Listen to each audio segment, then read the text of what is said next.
town square. Oh shit, we got another $20 while the stream was down. Lamau. What the fuck?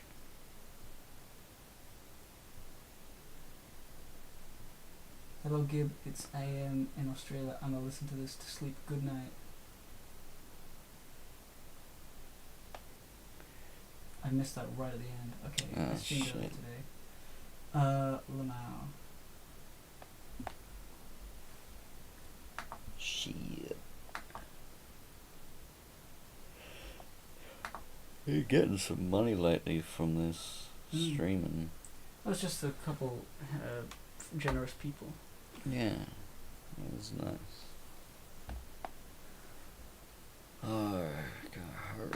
Harga darga. I just need to do the clickety clack things, down the track things. What's up with Ratchet? It's like, his face is fucked up. He's a clown. Oh, I see. I see the nose now. Oh, there's a juggalo!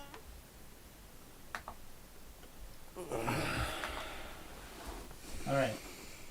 I have the thingy.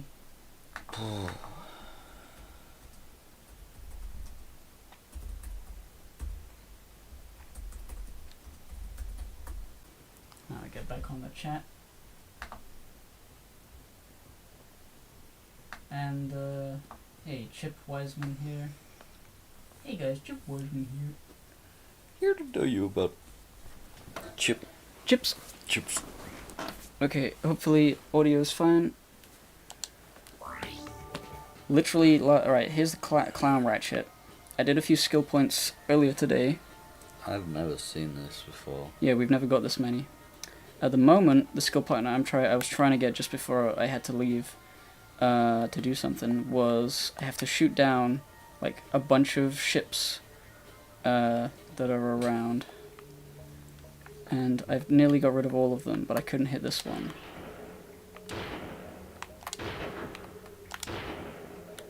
The hell? I should have hit. Yeah, I know. I said that over and over. It always should have hit, and it never did should have hit. Sheesh.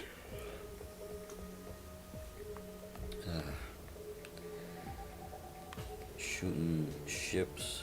How's it been shooting life? Yeah, it's been alright.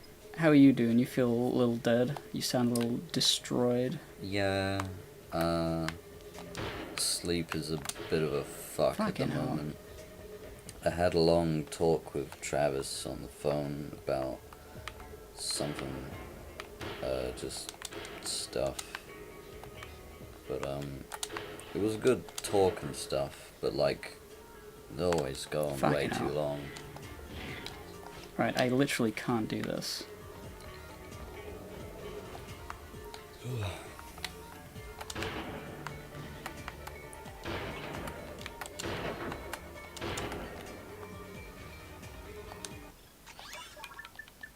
I just kept my PS2 on this whole time.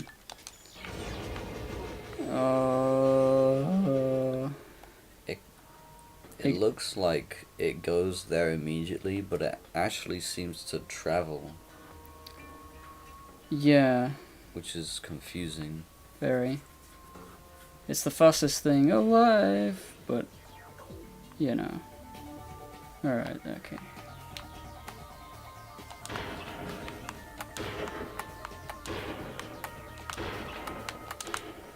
There we go. Yeah. Alright, so, skill points. Nice ride. Still no idea what that is. Safety deposit. Damo cell. Old school, I know what that is. I think I could probably do it now. Wow, we're close to the end. Alright. Items at ship vendor. Okay. Yeah. Oh, nice ride! You know what nice ride must mean? What? Getting lots of fucking shit on your ship. As in, like, nice car. Oh. Because that's a thing you say. Alright, let's go to Dobbo. Let's do the one about using, not the Rhino, but all the old weapons on that one planet to kill everything. Now that I've got the Mega Visibomb, it should be not hell. So let's do the quick select. So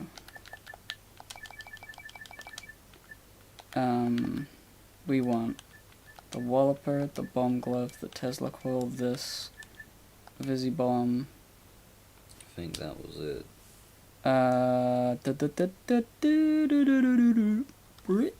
This and this are important on the level. Tractor beam, no. Okay. That's it. Pringle. Alright. Let's go to Dobbo and do that one.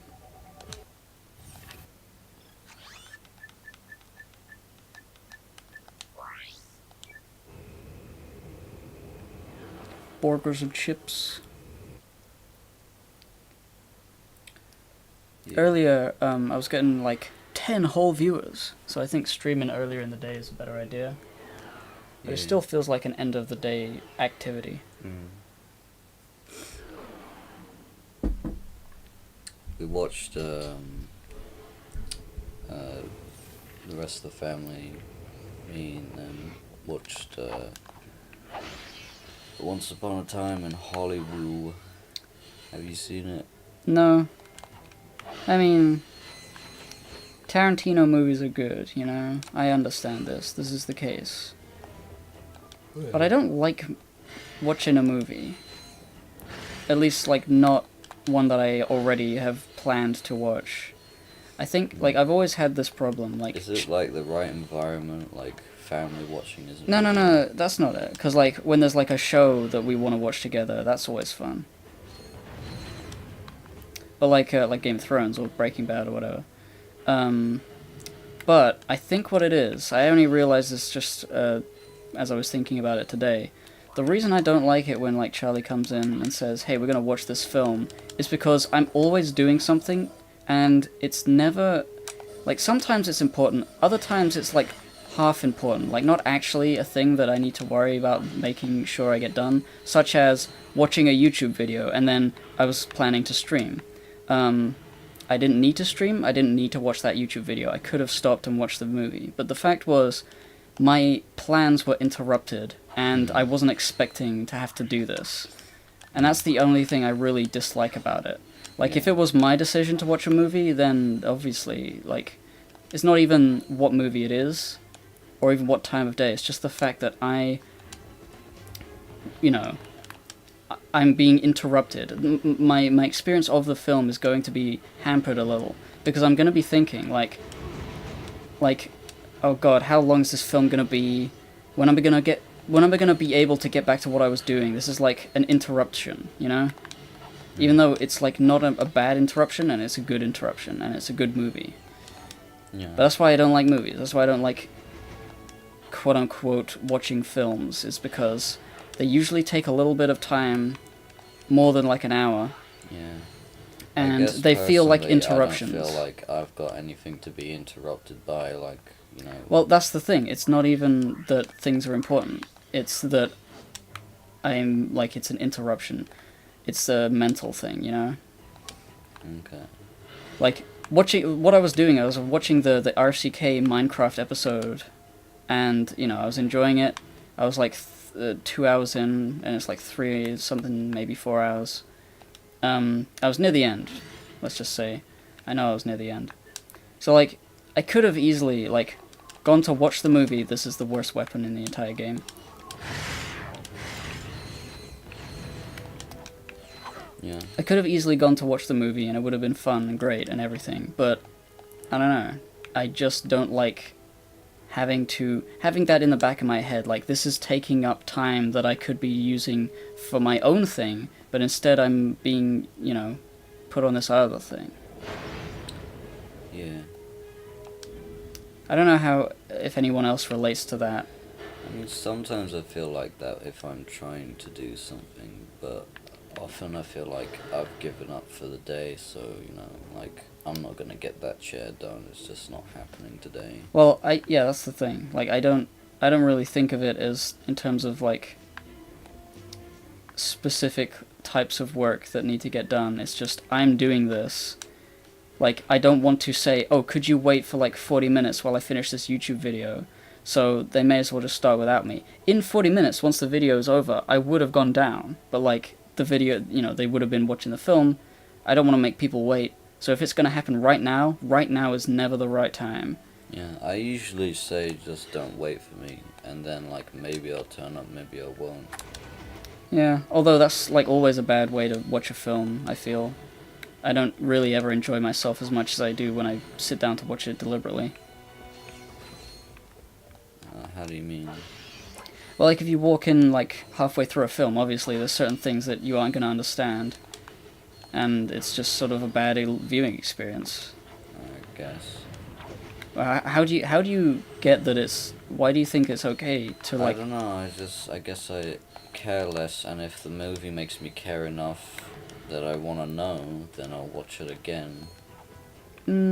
Yeah, but like sometimes the way a movie makes you care is like things that are set up earlier get paid off, and it's like the really meaningful moments that like impact you and make you like it, but out of context they seem maybe stupid.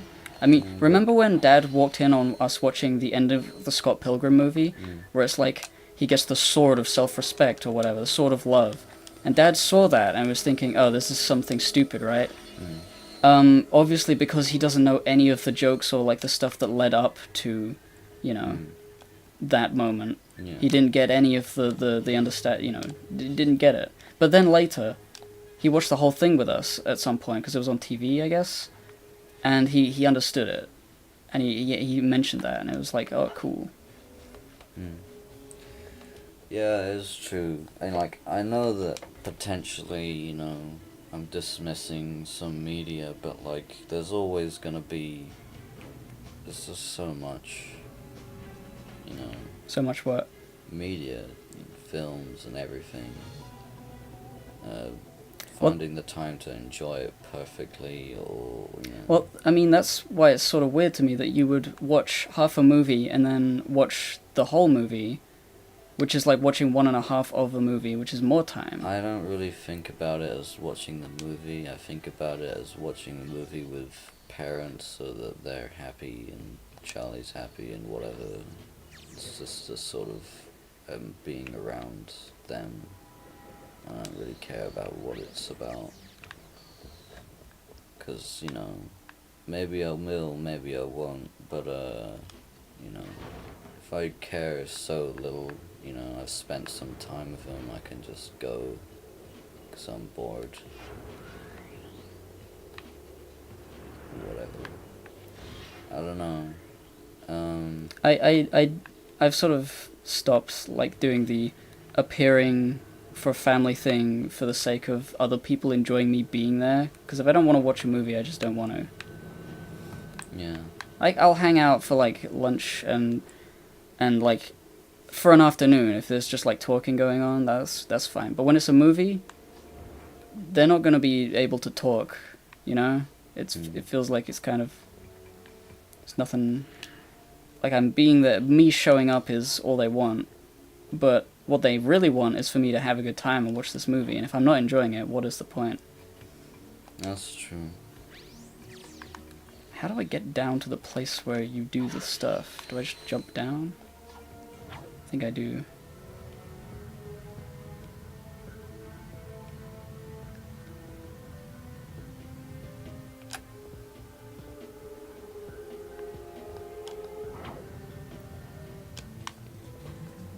Hey, 6 people.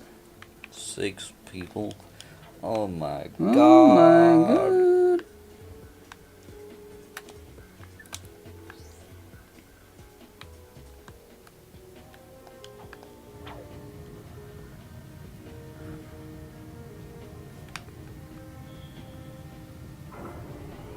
Oh, now you come down, you fucker. I guess it thinks of it as just a one-way thing.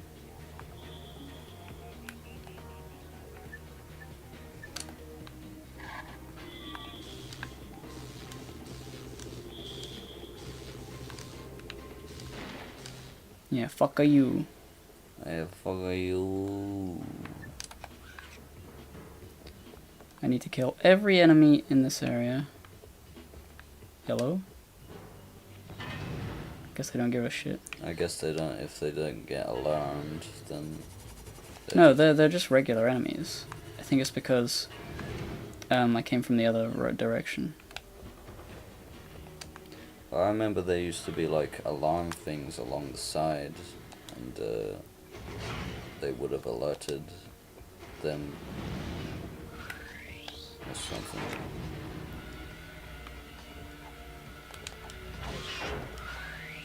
What's doing that? That's just a thingy, not an enemy. Hmm. At least I don't think so. I've never killed it.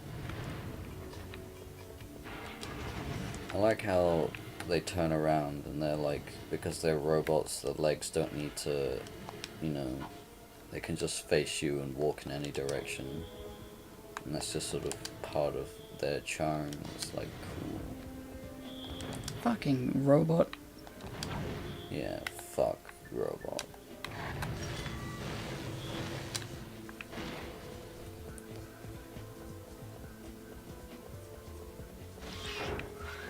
Jeff Wiseman says, I get that. I don't respond well to unexpected changes of plan. Yeah.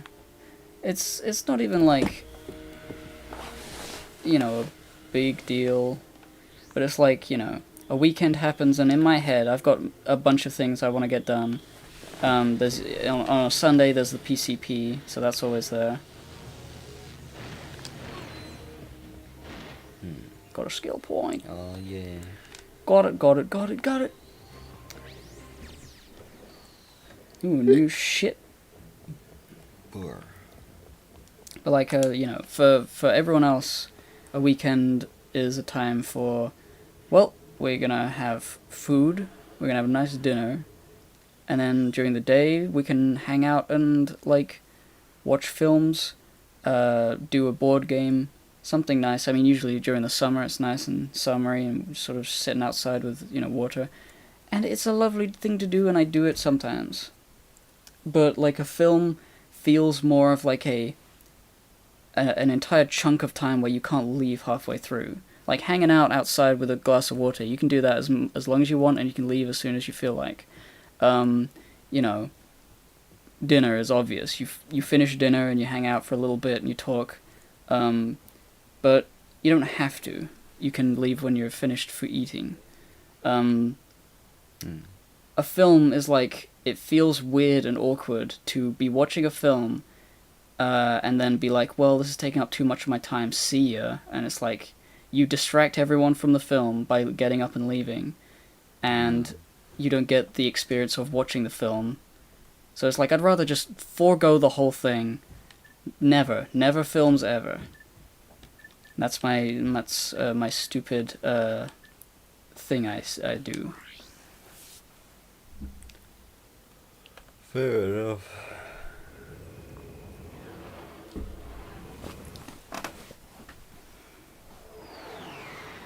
I don't really know why I do what I do, but I just do it. Lol gay. Yeah. I really like that clown. Yes, good clown. It's better than the snowman. I also have the snowman. On cheats. You know. Another one. Enemies have massive domes. What could the 30 skill points be? That's the snow dude. You know what that looks like. It's the same as the character thing. Okay, so now enemies have big heads. I wonder if this makes them easier to hit. If it fucked up the hitbox, who knows?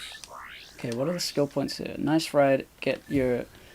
Yeah, because it has no location, so that's get, like, all of the ship stuff. Yeah. Safety deposit, that's on here. Safety deposit box is a bank thing. I'm trying to think what that means on this in this situation. Bank place. So, weapon envy, get all the weapons maxed out.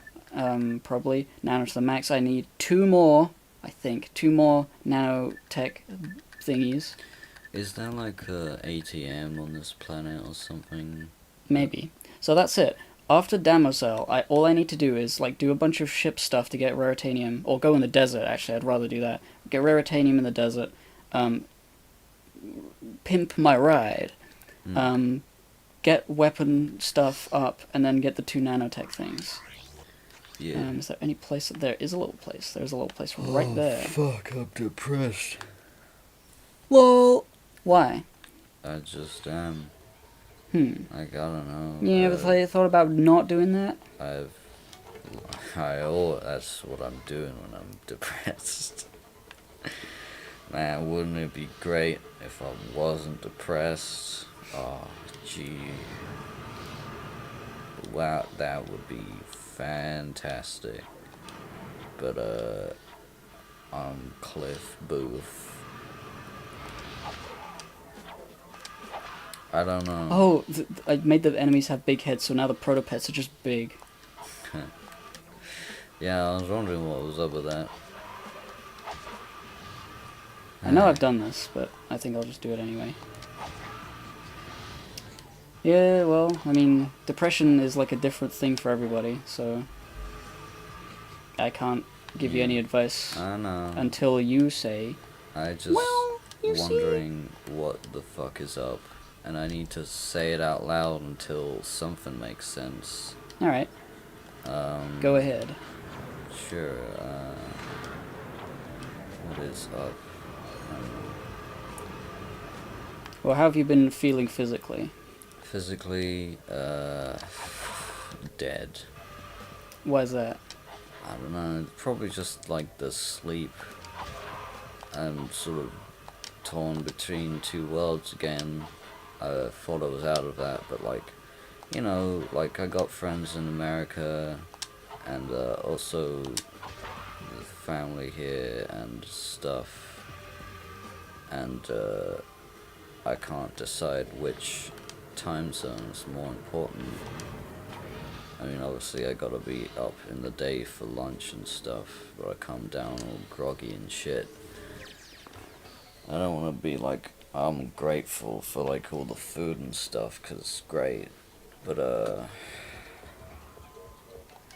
I don't know, it's just messing with my head, and I feel kind of sick.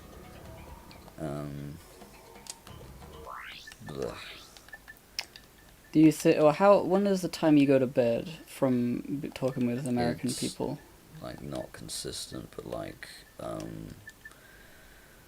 let's say I've been up a whole day, and then in the evening, maybe they start a movie night, and I'm like, okay, we're gonna Rush Hour 2. That's cool. I've seen it before. It's fun. And, you know, I'm just hanging out, we're laughing about it. But, you know, it goes on till like 5 in the morning. I fall asleep for an hour. I then wake up and have breakfast. And then I go back to sleep. And I get back up,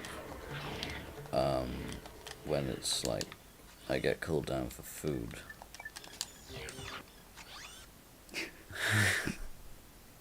He's doing a little bit of a look at me. You're looking.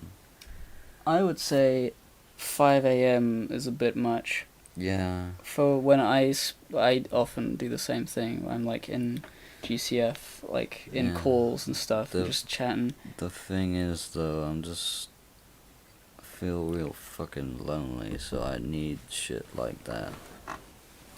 So It is a tough, like, balance. I have the same sort of issue. Like, I always, like, occasionally when I go to bed at a reasonable time for myself, a conversation happens in, like, one of the Discords I'm in, and it looks really funny from, like, looking at the text back. yeah. And I'm like, oh, fuck, I missed out.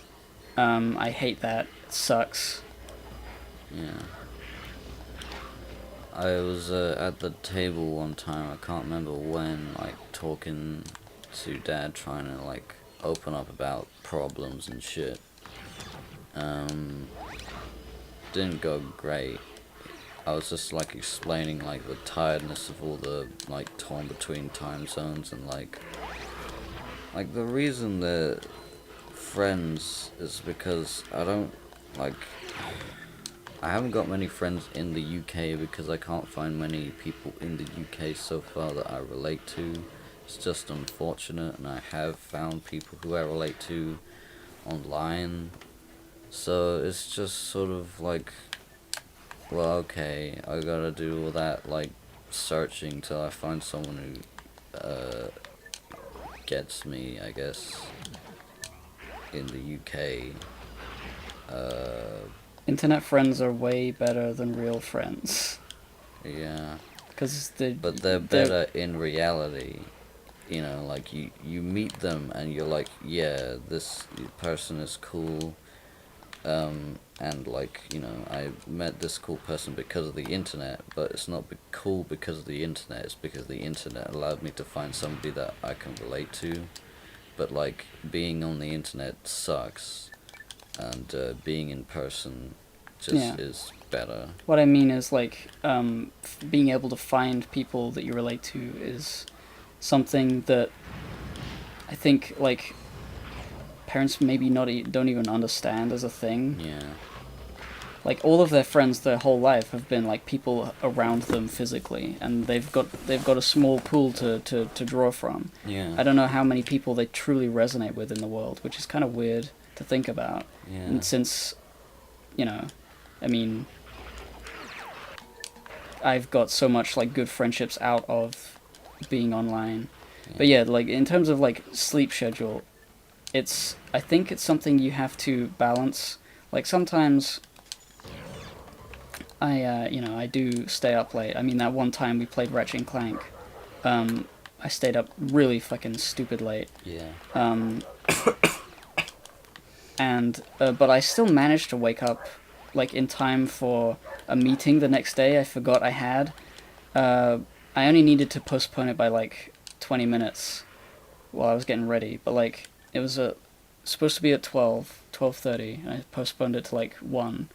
That the writing thing. Yeah. So it's like somehow I'm able to occasionally go really late and have like an ability to wake up in the morning. I don't know exactly how I do that. I cannot do it consistently. And so to give you like, and also I live in a different room than you, so like atmospheres are going to be slightly different. Green. Oh, green. It's green now. Now it does damage. Now it zaps. Now it zaps.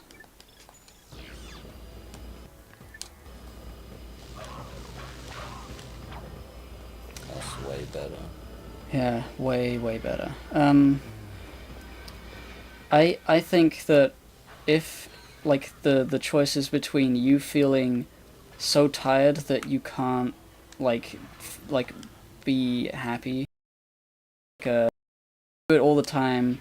First of all, your friends would probably like is like, oh dude, it's like Steve always remembers what time it is in the UK, and if I'm up late, he's like, dude, what is it, 4 a.m. all right now? Go to bed. If I just you gotta balance it. You gotta let yourself, heal up.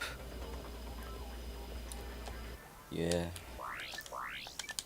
It is weird to think that you could go your whole life without ever finding people you connect with without the internet. It seems to be that the people they like the most you make, the person you marry, is like that's the ideal. And friendships can come and go, and that's pretty normal. On the internet, it's less normal, and you want to try and hold on to as many as you can, but, even then, it doesn't always work, but that's a whole... but... Ass. But ass. 7 asses. Hey, do you like video games? Fuck no. We play them on Game Gumps. Game Gumps is a game... Like when the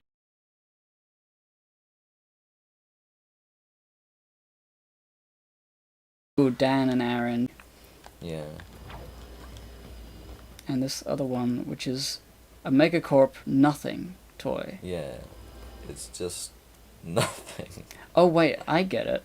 Protopets. These are the protopets on the shelves.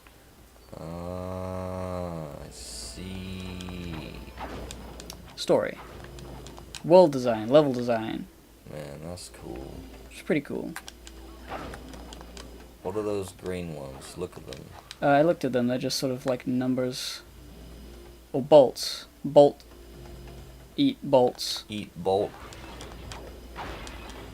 Dinner. My boy, dinner. Hell yeah. I wonder what the fuck Ganon's up to. Hell yeah. I'm fucking Link. Hell yeah. Alright, this is probably the place. Safety deposit. God, does this mean I have to, like, save these people? That's not possible. Actually, it could be. Oh, you did it. Safety deposit. Kill all the fucking protopets real quick without anyone dying. Well, what do you fucking know, Jack? Now the only thing I gotta do is get all my weapons up to snuff. I ain't Jack the Ripper. Don't look at that knife. This is that knife. I like how the enemies having big heads makes these guys also have big heads. Yeah. Because you can kill them. Funny. Funny. Murder. These guys having big heads doesn't change their design all that much. I don't have a hand. But yeah, Some let's... of them do. But, not many. Oh, Whoa! that's These fire. guys... Whoa, did you see that? It's like glitching out. The scene. Yeah, when they're far away, I guess that's the distance they have their different lower poly model. Something But insane. because it's so big... Why is there a texture underneath the texture? maybe when you attack them, it gets shown. Huh. Probably some reason. They wouldn't make it unless it was meant to be seen. Alright, well. Weapon envy. That's the obvious. 9 of the max. And the only other one is Nice Ride, which I'm pretty sure is the thing. So, I guess we're just playing Ratchet and Clank 2 and doing some stuff. Yeah. Trying to level this up. Do they have big heads? They do, yeah. That's funny. That's funny. Yeah, see? Huh. So in order to get max weapon stuff, I guess I just need to go to later levels in the game, fight enemies that give a lot of experience. But first, while, you know, that's sort of like, I'm always going to be fighting enemies, I'm always going to be getting experience for them, I may as well do the ship stuff first and go to the desert and get raritanium. I'll get all the fucking raritanium I can on the sandy desert. And then maybe go to the snowy desert, because that's a lot of enemies to kill. And then the nanotech, I'm not really sure actually. I might have to look that up. I was playing this interesting game I got recently. It was on sale. It was like 20. It was like it gave me a coupon to take 80% off. And it looked interesting enough, so I was like, sure thing. It's all cool stuff. And like one of the things I like is that you can't jump.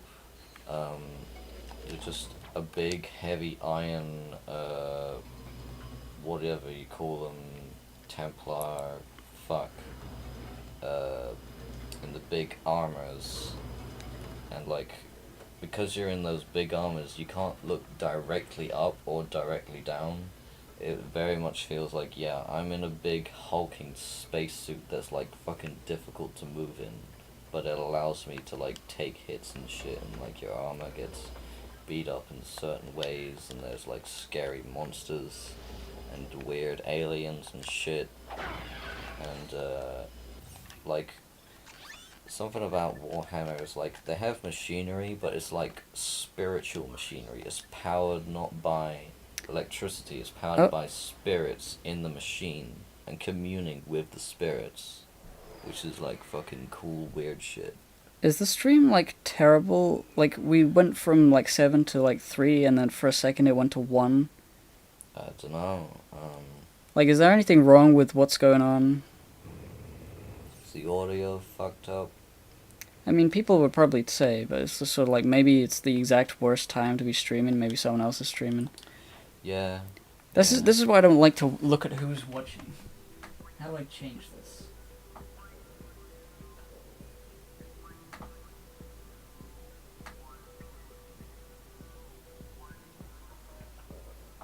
There we go. Just the chat. Yeah. Don't have to think about it. Even he has them. Well, there's another thing that makes the actors have big heads. Mm. 0 crystals remaining. Okay. I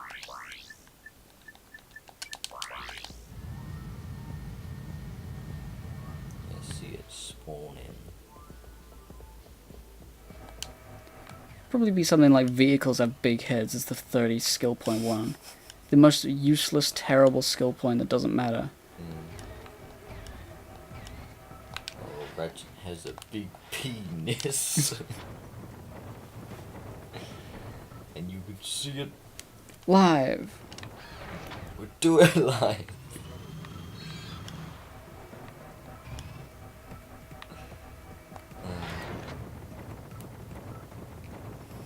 I forgot what I was talking about. I don't know. Stuff. Yeah. Oh yeah, the Warhammer game. No, it's just sort of an interesting sort of first-person shooter with like NPC followers that sort of do commands that you ask. There was a Star Wars game that I played that was quite good and similar in that sort of like squad FPS NPC thing. It's like, yeah, sure do like guns. I remember that Warcraft 40k, Warhammer 40k, Yeah. PS2 game where you're a fire warrior and you run around and shoot. That's good up to a point, but then you get up to that like battleship in that fucking small apartment building, whatever the fuck it is, construction site, and like apparently there's like a really easy way to get it, but like if you don't know what to do, it's just impossible to damage. So I fucking gave up. But I enjoyed the rest of it. I just wish that bit wasn't like such a bitch to play. I didn't play much of it. Hello? So they do the command. We both get, like, experience with the weapon, and we both get slime. Actually, I think I get slime because he's spending slime. I'm not sure. I've never done it myself. But in any case, I was just sitting there with a weapon, slowly becoming a master of the blade. I was, just sort of having a katana, and I got really good at the blade through Callum sparring with me, and now Shadok. And also, when you get... oh, excuse me. When you get too tired, you need to eat food. You need to go get slime coin, and then spend slime coin at the food court. Yeah. But I don't want to fucking do that, so I was like, whatever. I'll just be hungry, it's fine. I got some slime from stuff. But Shadok has been, like, buying food for me, which is something I didn't know could be done. Oh yeah. So now I've been, like, consistently just gaining slime by doing absolutely nothing, by sparring with people. And I've got, like, 32 million slime at the moment. It's the slimiest I've ever been. Crying. I'm not going to do anything with it, because that would have required me to, like, press, like, a text command. Like, what the fuck is that? Yeah. But, it's cool. I like having a big number. Number go big is the best thing. Yeah. I wish there was, more interesting stuff to do as a juvie. I mean, I guess you can farm now and stuff. I mean, there's Slimernalia, which is a holiday where juvies become... Well, that basically just means rowdies and killers just stop being rowdies and killers for a bit and play juvie. Yeah, that is what it is. You know, they don't get locked into being a killer or a rowdy and get fucked all the time by the people who stay juvie. You know, because you just change. I don't think that guy's supposed to be kicked by the ship. Yeah.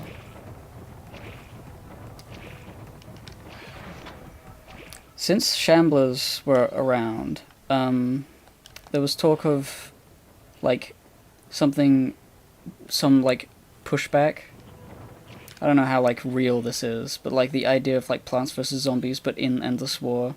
Because the Shamblers are zombies, and the Garden Gankers were already designed by Smearg for that one, like, alternate gangs contest. The Garden Gankers are really cool, and they were really well designed, like, farming-based knights and assassins, and, like, cool characters. One of the guys looked like Shovel Knight, but, like, if he was a vegetable farmer.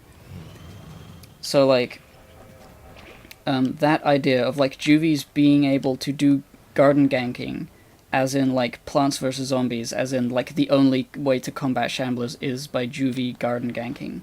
That would be cool. That would give juvies a real purpose. Yeah, I really want that to happen. But, like, how it would happen, I have no idea. Like, the idea of, like, turning fucking Plants vs. Zombies into Discord, a minigame. Like, you could make it very simple, or you could be, like, very, like, complicated with it. If it's good, I would stop being a stay dead, because the only reason I'm a stay dead is being a juvie sucks, but I'd rather be a juvie or a stay dead than a rowdy. Being a juvie doesn't suck. You can still do everything. Yeah.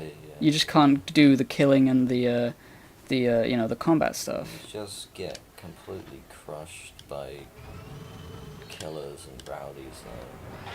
I mean, that is lore-wise correct, but, like, Gun Girl lives as a juvie most of the time. She never really enlists. When I play on Gun Girl's account, it's mostly just to have a bit of fun fishing, and occasionally, like... Yeah, but who would kill Gun Girl? A few people did. I was really mad. I get too mad. That's the thing. That's why I'm dead. I'm vengeful. I'm too vengeful a spirit. Maybe that's the thing. If it's like, oh, who would kill Gun Girl? You just need to be like, who would kill Neo Gaylord Nelson? Everybody. Well, you just gotta be a beloved character. You gotta draw yourself doing things and then making it canon.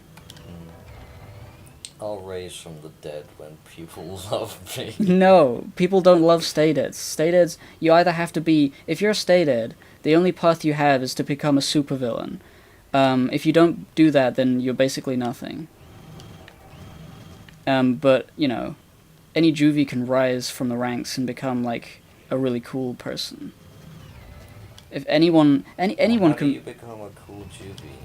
Well, I mean, Smearg is kind of a cool juvie. She's technically killer, but, like, she loves no violence. She loves all of the stuff that, like, the gardening. She made the garden gankers.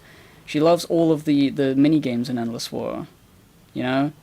The gang violence, choosing cop killer rowdy fucker is just sort of like, you know, Ben Munchie. You know, a little thing. But it's not like a gameplay thing. So it's not like being a juvie is impossible to be cool. It's, you know, you have to just be cool, and regardless of what you are, you can be cool with that. You know what I mean? Yeah. Being cool, though. How do you do that? Like, what the fuck? Fucking gay. Man, the desert is already picked clean. Crime. Off it goes. That's the crime. Wait. What the fuck? 'Cause that died, I died? You piece of sheesh. Sheesh. Kebab. Did you hear Mum and Dad doing that quiz? Quiz? I heard Dad shouting and screaming. Yeah, he was doing a quiz on Skype with of people. With who? You know, like Daniel's parents and Oh, yeah, Fran and all that lot. I get you. I have Pete you. and Allie. Alley-oop. Alley-oop? Red man. Can't go. What the fuck? They've betrayed Oh, Shade the you. Novice says, same for me, I barely touched the game and have a bunch of slime now while doing nothing. Isn't it the greatest? Isn't it great to just go into, like, you know... Catatonic state. No! To go into, like, you just type in exclamation point slime, see a big old number, and you're like, yeah. Numbers. Numbers. Bleachman. Yeah, I was gonna say that. Bleachman. That was a very old Newgrounds It's thing. Weeble and Bob. Was it? I thought it was Weeble and Bob. No, that's a Newgrounds thing. You found it on Newgrounds. I remember. It was I like thought it was on the Weeble and Bob thing. no, it's like an image of a Bleachman, and it's like Bleachman, and it's just like a one-off thing by some guy. I mean, maybe Weeble made it. I don't remember, but it didn't have like the Weeble and Bob production at the end. Weeble stuff production. Wonder what that guy's doing. Nothing. I've still subscribed. Occasionally he puts out some, you know, thing, but it never gains any traction because that sort of content is not what the internet wants anymore. Like the lol so random, like silly little small animations. It's like completely... They're small, they're silly, they're original, and they're musical, and it's just not what people want to see. Which is, it's sad, because, like, I look at them and they're like, oh, 10k views? That's it? For a new Weeble and Bob? Yeah. Lol, sad. Durr. Okay, I got the Mega Tetra Bomb gun. I do need to get that. But I want to get the Mega Motherfucker Bomb, which is over here. I only need 200k. 200 million. Billion. K. Dylan, why you got my money? Bob Dylan got my money. Why, Bob? What? Ah! Scary. They look like how they should, actually.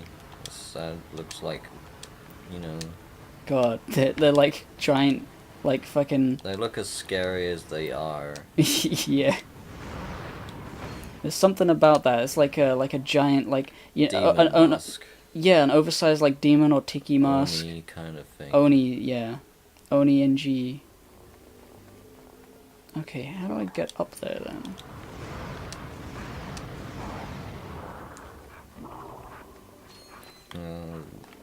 Bastard. You big bastard! It's me.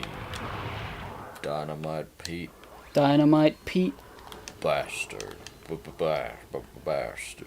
I'm bastard Pete. I shit myself, and you are in my shit. Do you remember that Gemma where, like, he made, like, a bunch of Fallout New Vegas Dynamite Pete's? Vaguely, like, yes. He shot them in his house, and they all started shooting him and saying, bastard, bastard, bastard, bastard, in, like, unison. Bastard! Yeah, that's funny shit. Yeah. You know what I'm gonna do?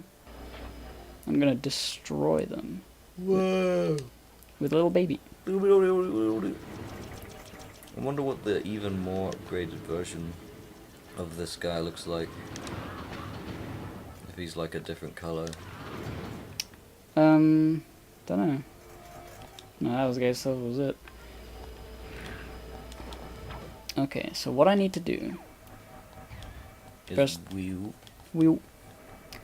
I think it's possible to clear the area of all Yeti. Oh my god. immediately debunked. No. They weren't... I hadn't activated them. I didn't realize there would be that many right there, right then. Oh, I can see their health points. That's nice. I didn't realize the lock-on function had that.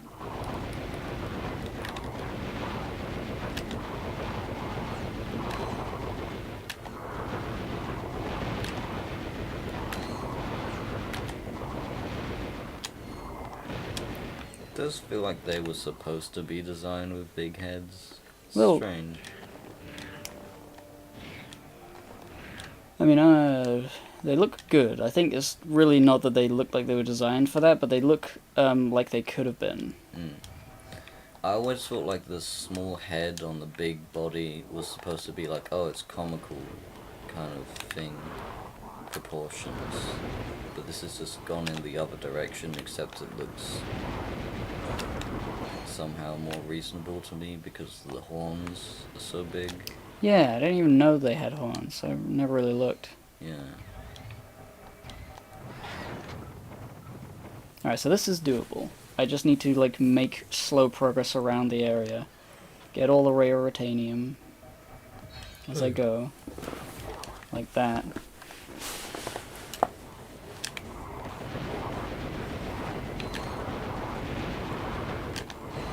I guess this is a very good place to get loads of kills. Pretty easy. So in that respect, I do like that this exists, but it's not that good in terms of like just. It's the fact that when you go to get ammo, they all come back, right? No. I think if I die, they all come back. If I go to get ammo, I think it should be like, you know, I get the feeling that it stays how it is.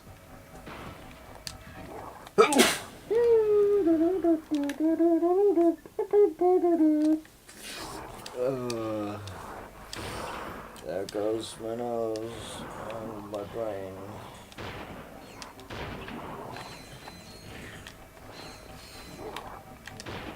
Oh, that sucks. Fuck. Chicken in a bucket. Fuck it. Chicken nugget. Fuck it. Will you buy chicken nugget? Buy now. Chicken nugget. Just one. The one for you. Chicken nugget. Fuck it. Fuck it.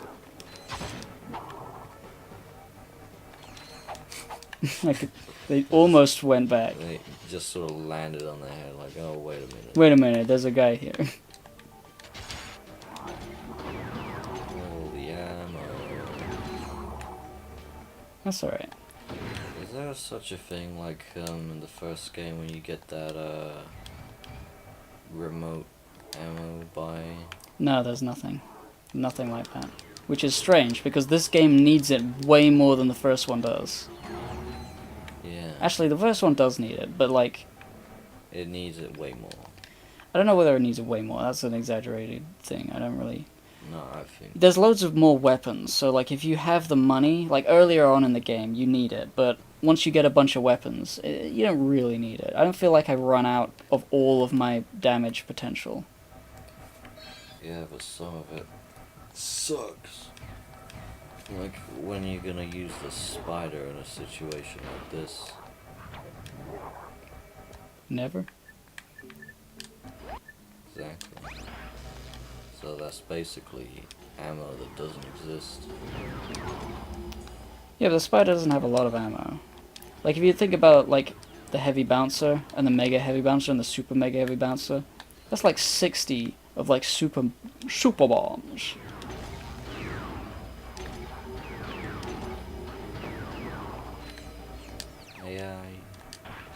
AI, more like gay eye. Gay eye. Gay eye. Me got bored of me wanna go gay eye. More? It's like, damn. As soon as I think they've stopped, they start again. Let's go back and get some sauce. Sauce. What the fuck is happening there? Not allowed to drive over here. So, alright. My thoughts are, they don't come back. They might come back. And we will see.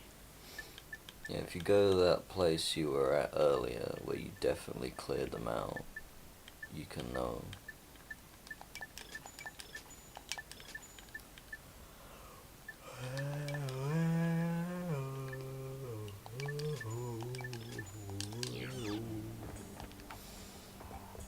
So have you not bought the mega turret? No. Like I said, I'm saving up for the fuck it rocket. The fuck it rocket. Yeah, lock-on mod with this is actually really good. It's like a more powerful lancer.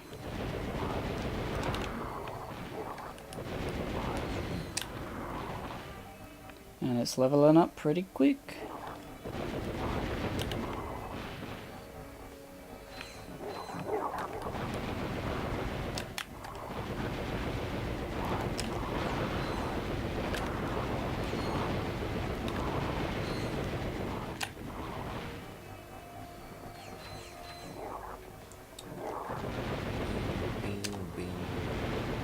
Watching some El Toro Russ earlier. I was thinking like, man, that's so fucking great. El Toro Russ. Were they there before? They probably were. This is where I started. You So went like over there by that hole. Yeah. Yeah, so I've cleared this area out. Oh, One guy. one guy. I didn't go towards this one, I don't think. Because there wasn't raritanium over here. Maybe it's just an anomaly. I don't know. Maybe they just never stop.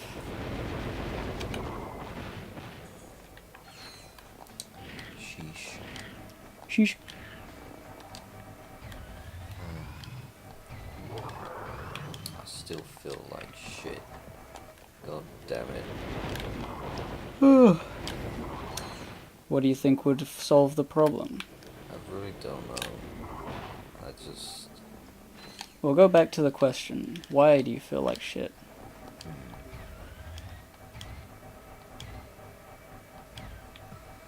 I guess I feel like I'm lacking something.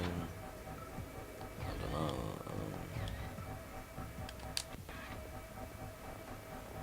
I guess I'm unhappy with my situation.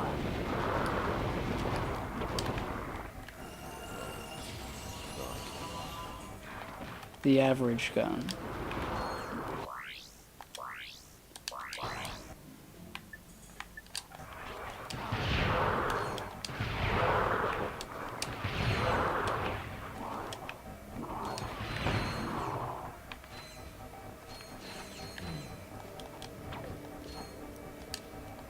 Well, what would you be your ideal situation then?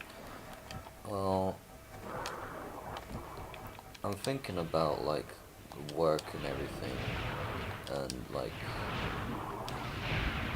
you know, again I'm having like doubts about like, am I ever gonna get anywhere with it? What I want really is like a workshop, a place where I could just get on with work. I can make all the noise I need to. I have all my stuff there ready in like a easy to get to way. I don't have to like trip over stuff in my room or whatever. I don't have any like distractions in there. It would just be nice. Your own space. Yeah. Have you tried just Googling like rentable apartment, like studio spaces? There are like rentable workshops I've heard of, but I guess I just need to look it up. I heard there are some in like Walthamstow, but that's kind of far away. I don't know.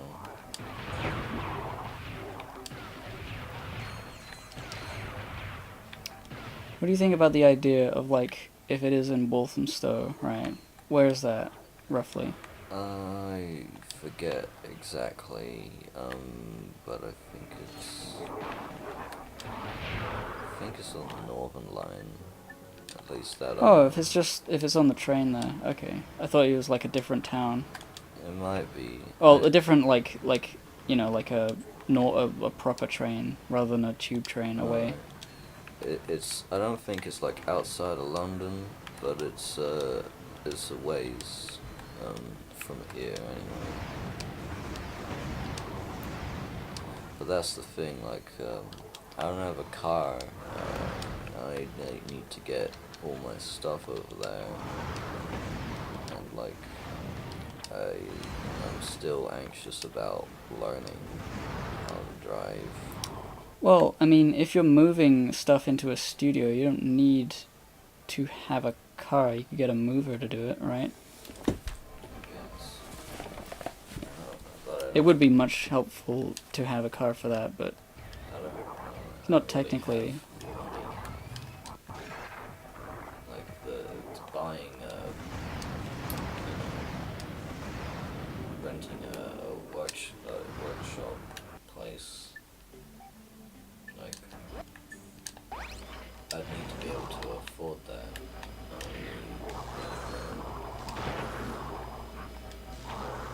I don't know why I haven't just looked it up. Just, I'm fascinating on it, because I feel like I'm nowhere near gonna have the money to like do any of that.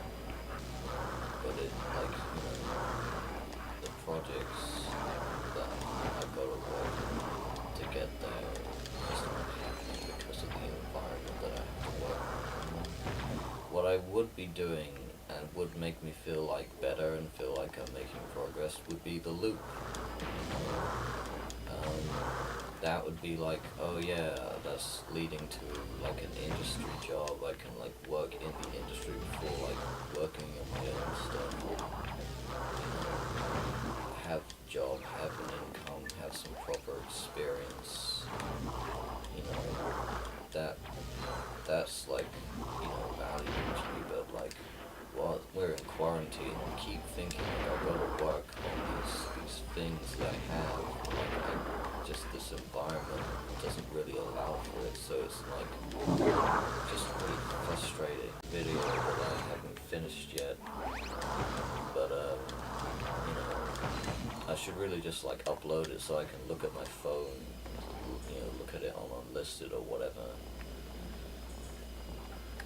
It's not finished, and it's like the bits that need to be cut and shit, but like I'm never gonna get it done anyway, so I might as well just like fucking upload it, then it'd be a hassle to go through all of it just to find a bit. So I gotta like, what I need to do is I need to cut up each bit that I would look at individually and make a different video out of that, like, oh, how to tie the slip knot, put a little video, that's that, upload that bit, what's this bit. I mean, things like Slipknot, you can just look up how to do in other videos. Yeah, I guess.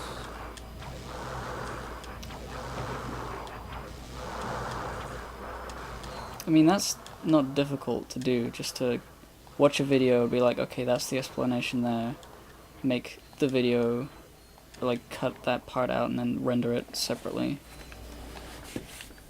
I'm not good with video stuff, so I've been procrastinating on it, and because I can't refer to it, I go downstairs and it's like, what the fuck Well, do yeah, I do? I know this loop, this situation. The main thing, I mean, I was talking about it earlier today, so I haven't been working on a load of ghosts for various reasons. The ultimate thing to take away from that sort of situation is that when you get going, you have momentum, and when you stop, you have to start up again. And it's never easy, and it's always painful to start up again, which is why, in the best situation, you would never really slow down to a stop, at least throughout one project. You'd give yourself breaks, obviously, but that's how it works. Like, if you have made something, you will have momentum to continue to make more things. and starting from nowhere, like having done nothing for the past few weeks or days, it's just going to be painful. And to know that, I think, is helpful in pushing through it. Because, like, there's no easier way to get started than to go into a painful, like, I hate everything, but I gotta do it, and you just muscle through it. And once you've made something, even as small as, like, cutting up a clip and uploading it of how to make the slip knot, so you can refer to it. That is, like, one tangible amount of progress, and that will give you the momentum to, like, make the next clip. And once you've made all the clips, well, now, you've got so much momentum built up from having done all these things that you wanted to do. On the one hand, it feels good to finally be doing stuff, and on the other hand, it allows you to make more stuff. So it's like, the first one is always painful. That's just the way to think about it. You just have to accept the pain. Because I always think, like, I'll put it off because maybe there's an easier way to get this done. Maybe there's an easier way to get myself out of this funk than just sitting here being sad about myself. And obviously, being sad about yourself is not, like, a good thing. That's not what taking the pain means. It just is, like, it's an excuse I give myself that I don't want to be in pain when I force myself back onto this road. But the fact of the matter is, it just is painful. Where the hell did the ship go? Oh, shit. Did it disappear? Or did it fall down? Lol. I thought it was like that pillar that disappeared. Yeah. I'm kind of thinking maybe I'll just go next door.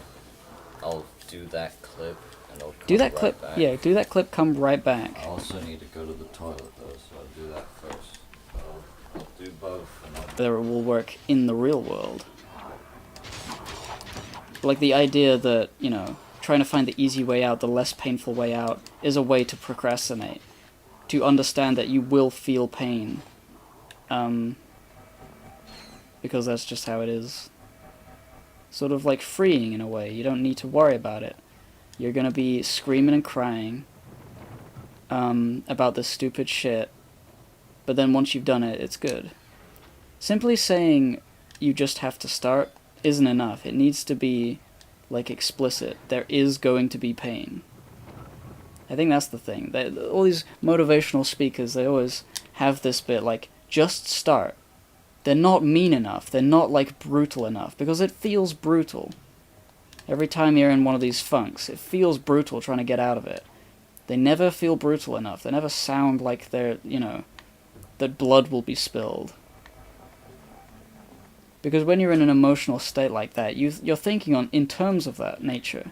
You're thinking in terms of death and torture, even though it doesn't really apply literally.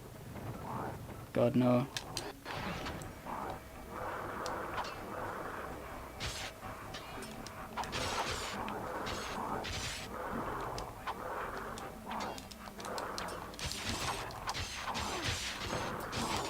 Shit.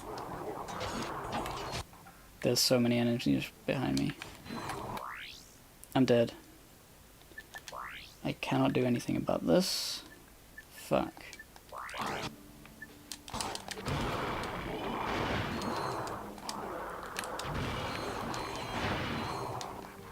think what I need to do is, like, when I run out of the shield, immediately retreat and go back and get more shield. Because this is just going to keep happening.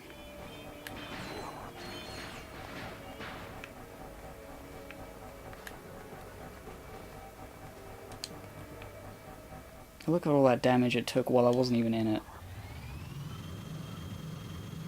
This is the shittiest way to get Raritanium in the entire game.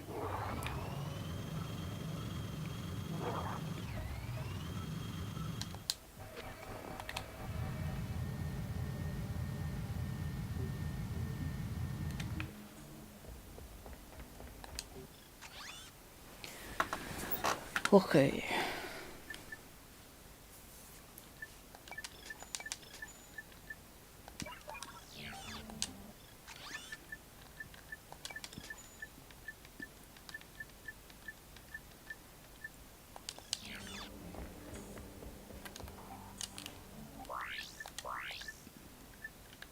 Yeah, we're never gonna use that.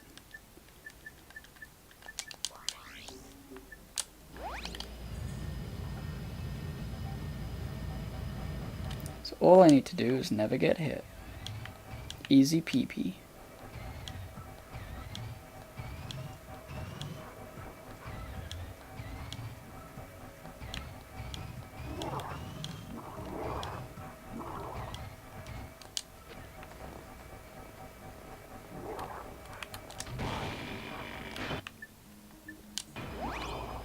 Didn't realize this came off every time.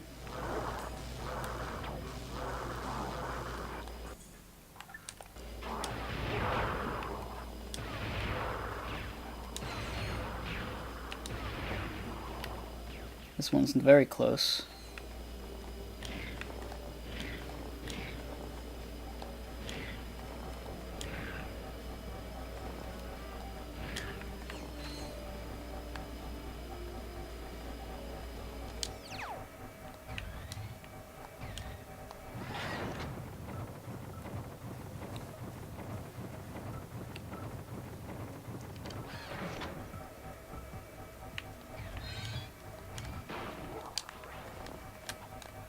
Oh, that is kind of a terrible thing. I have to restock my shield every single time.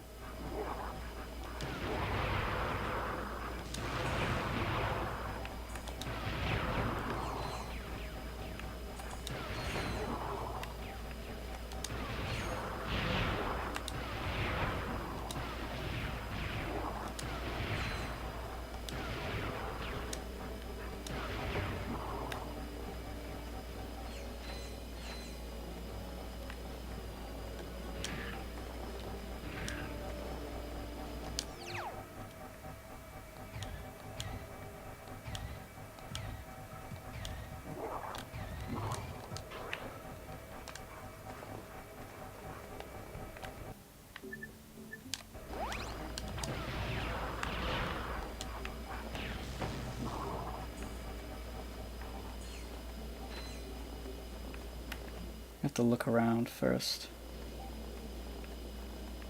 Make sure there's nothing gonna spawn.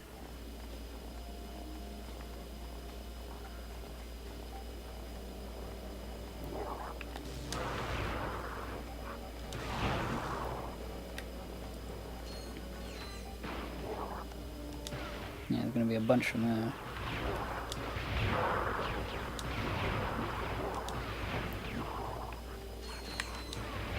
Man, I can't believe I'm close to like 100% completing Ratchet and Clank. That's never happened. I mean, I love these games so much, but I just never do these things. Just 100% completing games in general. Not something I often bother. Only with the games I love playing over and over again to ridiculous degrees. That's the one thing I don't understand, is that there's in some games, some gamers rather, there's this feeling of must complete game, like 100%, regardless of whether they like the game. I mean, they do like the game, probably, but the idea of, like, playing a game 100% completion before you even have grown attached to it, like the desire to complete 100%, I don't get that. Why would you bother before you've already become attached to the game over hours and hours, you know? Feels like a strange habit born from a specific game.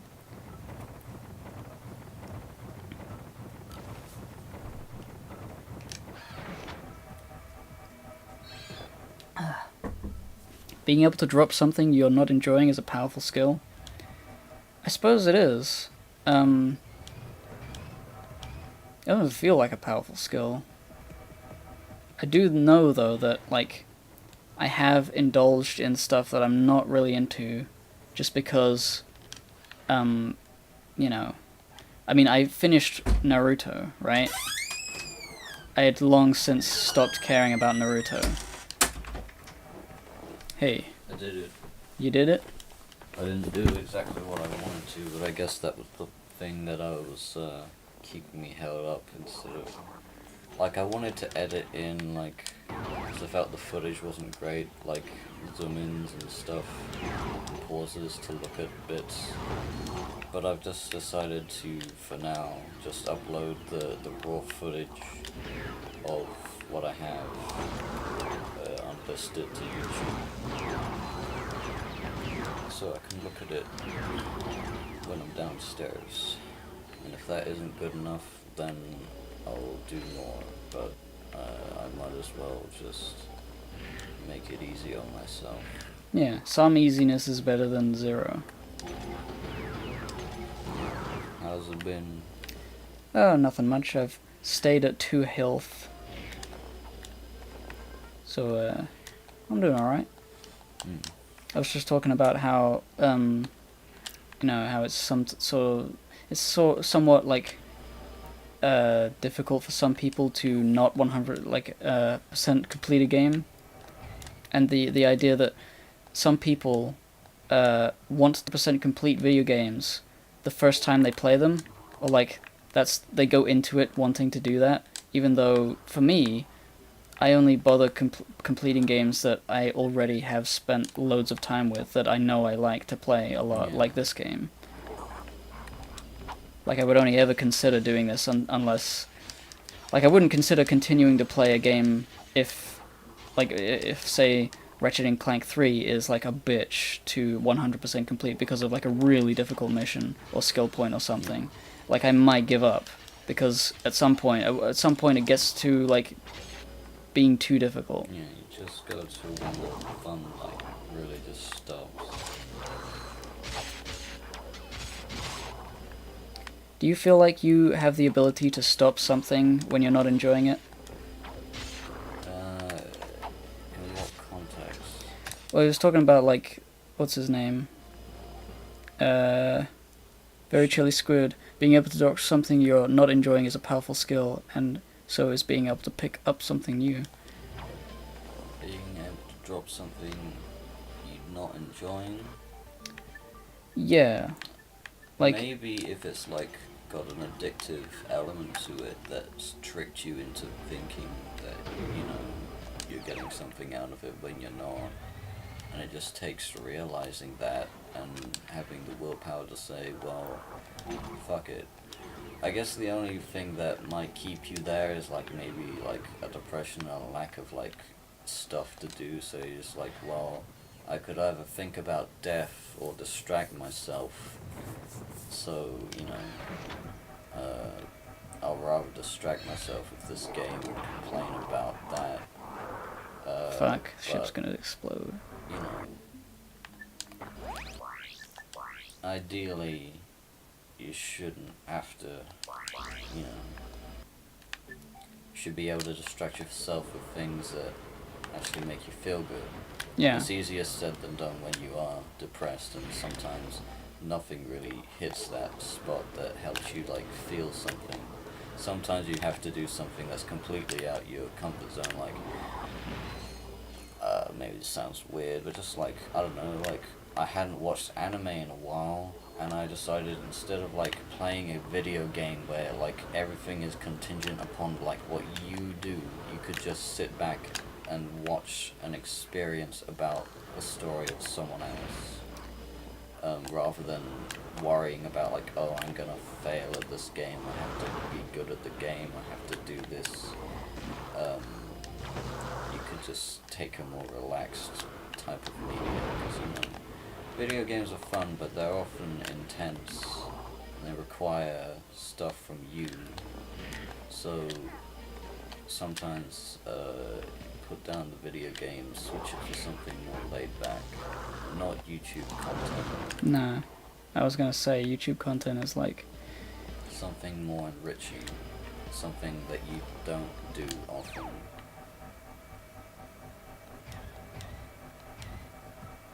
Like an art house film that you might have heard of.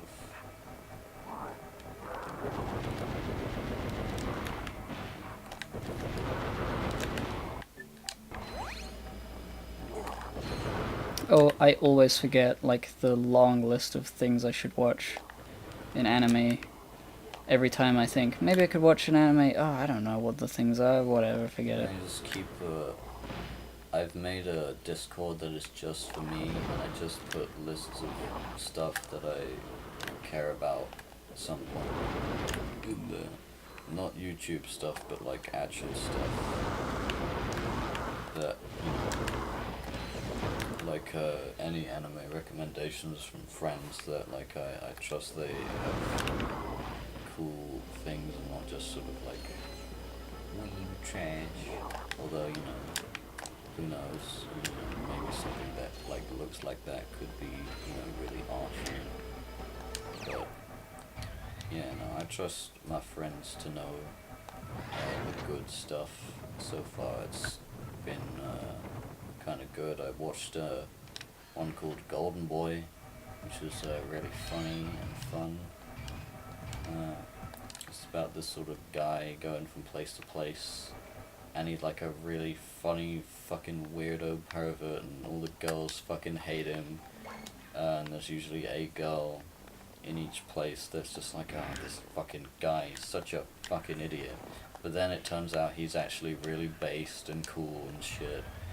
Because, like, I don't know, he saved the company by making some code for something that they really thought he couldn't do. But he could. And, like, he helps. But, like, by the time he's, like, gained the favor of the girl, he's already moved on, and the girl, like, starts chasing after them in the car. And by, like, the end, there's, like, all these funny fucking girls chasing after him, but he's completely oblivious. It's funny as hell. I love it. Stuff. Those things being said. I think it's because they feel like they don't want to waste time playing the game again and want to have a definitive experience the first time. I don't know. I mean, there's no such thing as a definitive experience in a video game.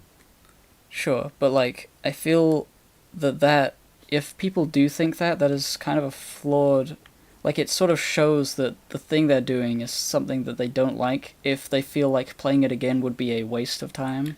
I mean, if the point is to play it perfectly the way, like, imagine everybody 100% sitting goes through the exact same sort of experience, doing all the exact same things that requires, well, then you haven't really had a unique experience. I mean, I thought the point of games is that you go in any direction compared to other people, whereas in like a movie, it's just you're on the rail, you're following the story, but then,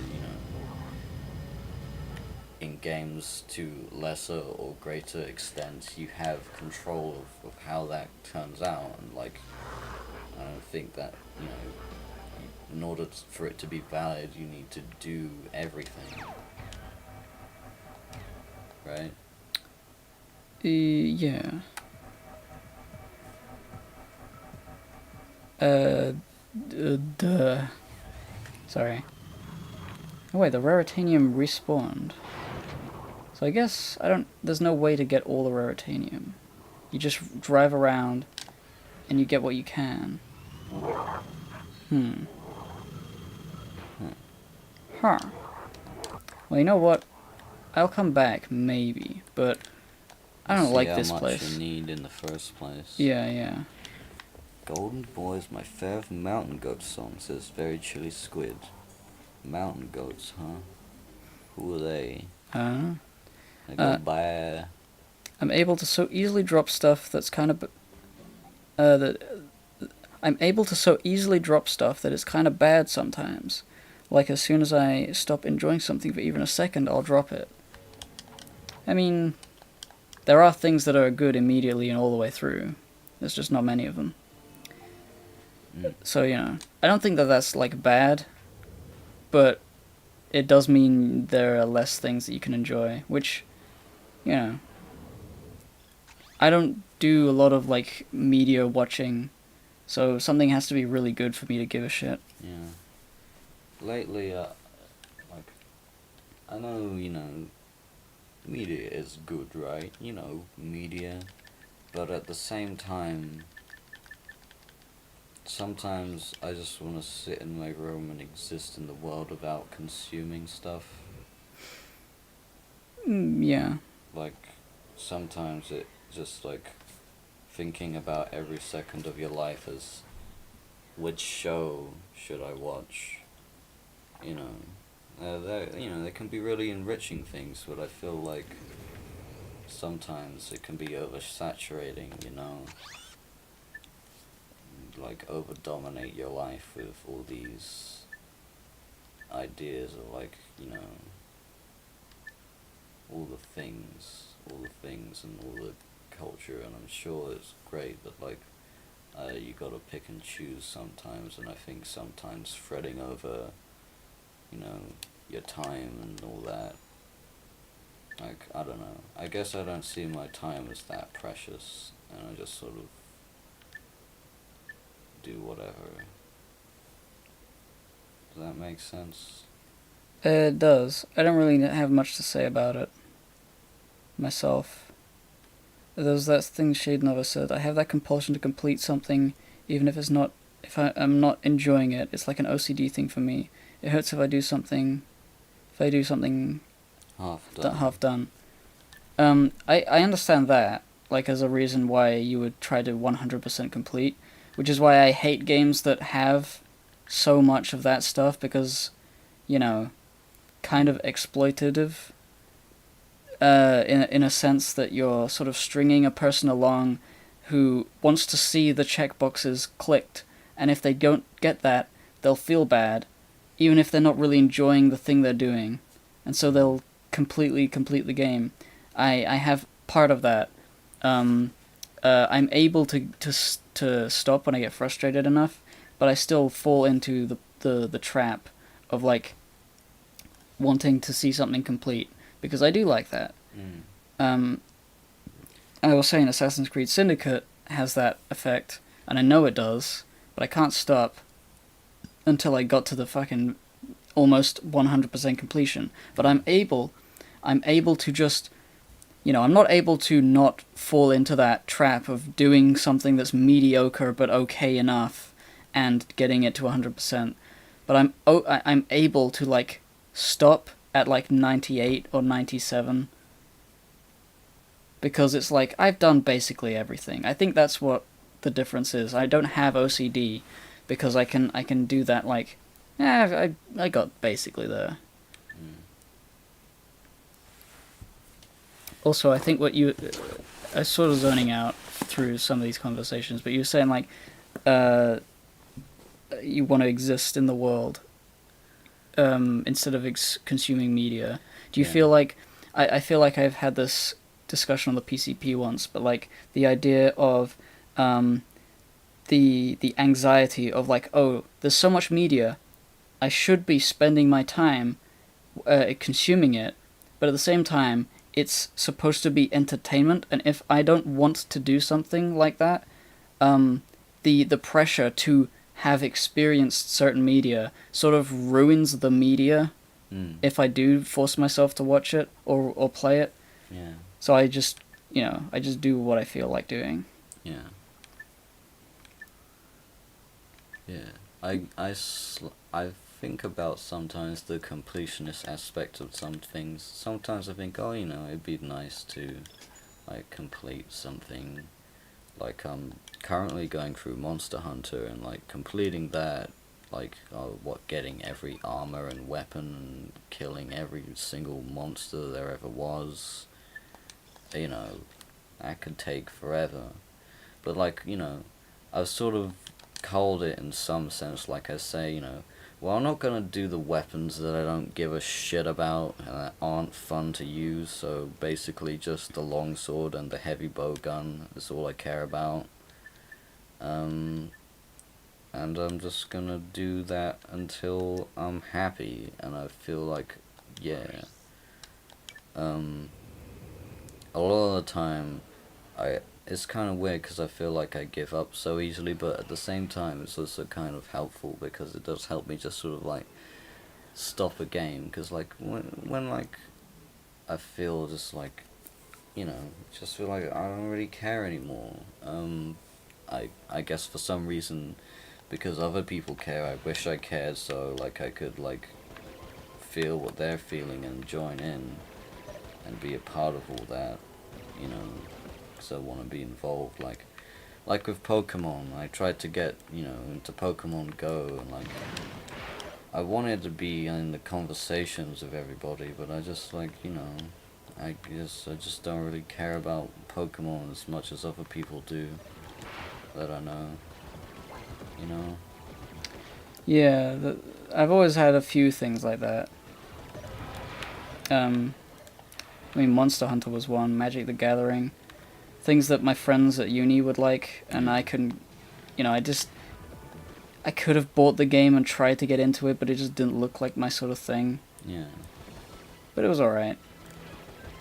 Like, ultimately, the friendships were not lost for me not being media savvy.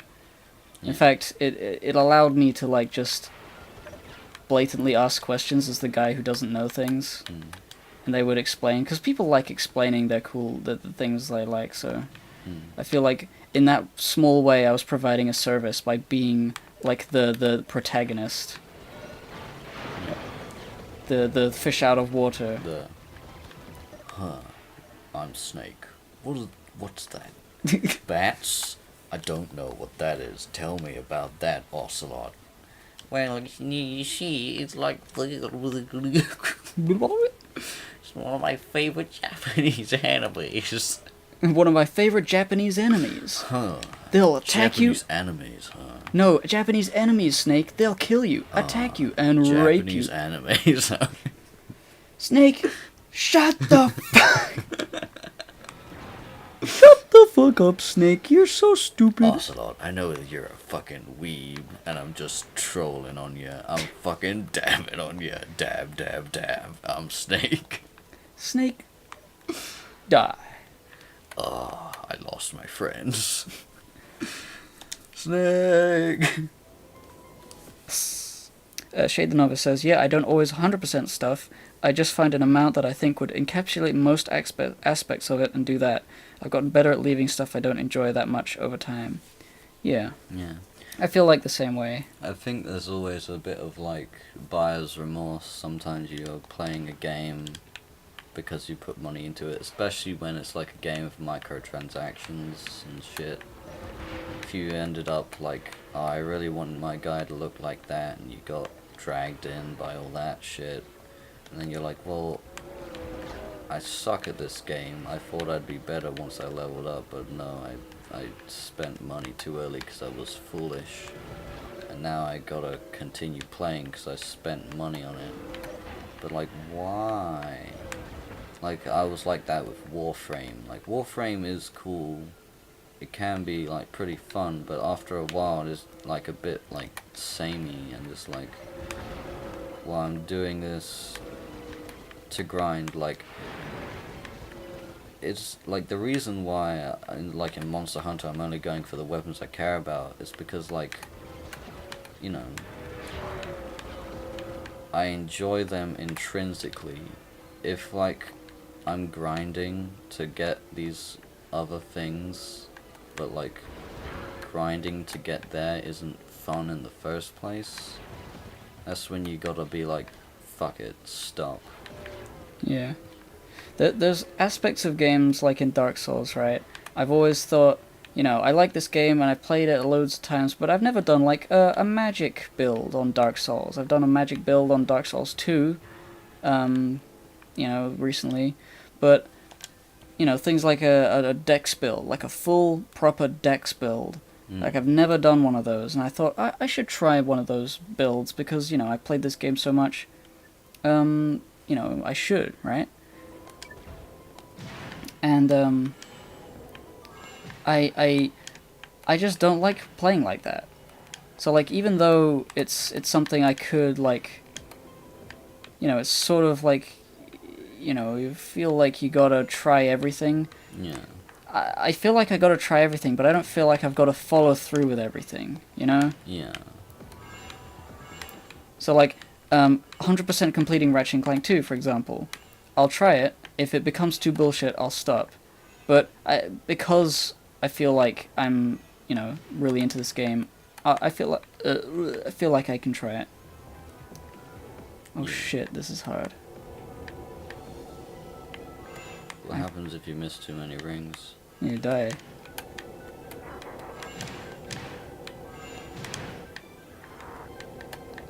Sheesh. It's so hard to control. Yeah, that turning seems kind It's of so. fuck. Is there a? Oh shit. Where the fuck am I? I completely lost where everything is. Where?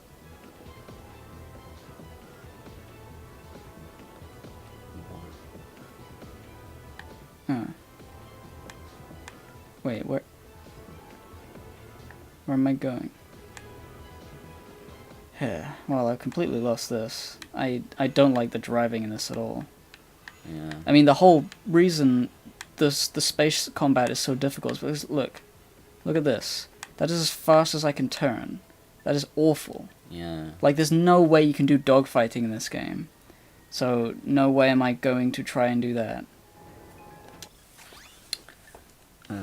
Very Chilly Squid says, Gib, one of your money spenders podcast, you seem to not like music with, like, lyrics and story. Like, you mostly like instrumental stuff, like Volpec, ? Is that accurate? Can you talk about that? I don't not like music with lyrics.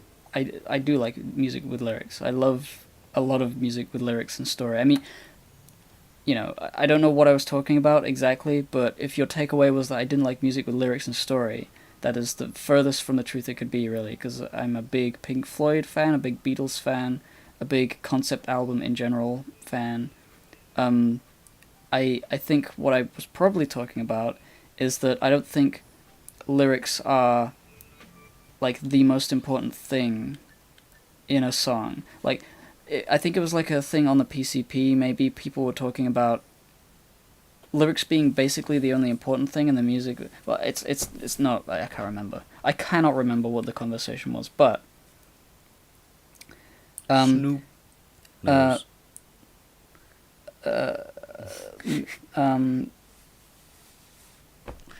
Yeah. Why'd you interrupt me? I completely forgot what I was saying.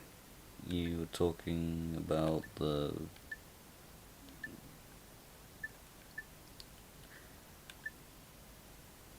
Fuck. Something Wolfpack. Oh yeah. What it was is that most music has lyrics, and some people don't like music that doesn't have lyrics. And I can appreciate the musicianship of something like Wolfpack. I mean, Wolfpack has a lot of songs with lyrics in them. I think... What was it? Snarky Puppy doesn't have singers ever. It's just jazz. Just, like, jazz fusion. But yeah, like, I think it was Digi who, like, can't really listen to music that... Was it about... Actually, I don't remember what Digi said either. I have no idea. Like, I have absolutely no recollection of any discussion about music. I feel like there was one about music with editing. No, that wouldn't have been it. I don't have any opinion on that at all. Okay. I like music that is music. I like music. That's it. There's no real... Like, the takeaway is that I don't dislike music that has lyrics. That's all. I don't really know what I was talking about. Does that scoop nose, like, do anything? I don't know. I don't really care. I think it's just... look cool. It looks alright. I usually go with that one, but I'm gonna go with this one, because it's funky.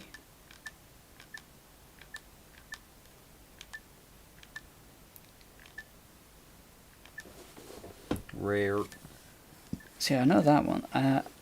Silent Strike. Neutron Star. Star Traveler. I like that one. It's like a taxi. Yeah. Crazy taxi. This is just fucking Star Wars Episode 1. funny. Episode 2. Oh, I do like the yellow, actually. Suddenly, very different feeling. Okay. Where do I go to shoot people? Here I go. Let's do as many of these as we can, get some raritanium, come back. Pimp my ride, I think, just means get all of the weapon upgrades, which basically just means get a lot of raritanium. Rare. Simpsons Road Rage is better than Crazy Taxi. You know what? I have played neither of those, so I'll just agree. I have seen Crazy Taxi. Oh, I've seen both of them. I don't know about Road Rage. It's like Simpsons Hit and Run, but earlier, so probably worse. Eesh. And like no, I think it's mostly just cars. And it's obviously Simpsons Hit and Run. It involves running and jumping. But mostly driving. I just remember seeing Jesse playing Crazy Taxi and being like, I'm Beatty Joe. And that was fun. So I like that. I like Beatty Joe. I like the way you talk. I like the way you drive. I'm Beatty Joe. I'm a shitty bow. That's got no raritanium in it. That rock's useless. Fucking rocks. Suck. Fucking rocks. How do they work? I don't know. Bash them together. Ding.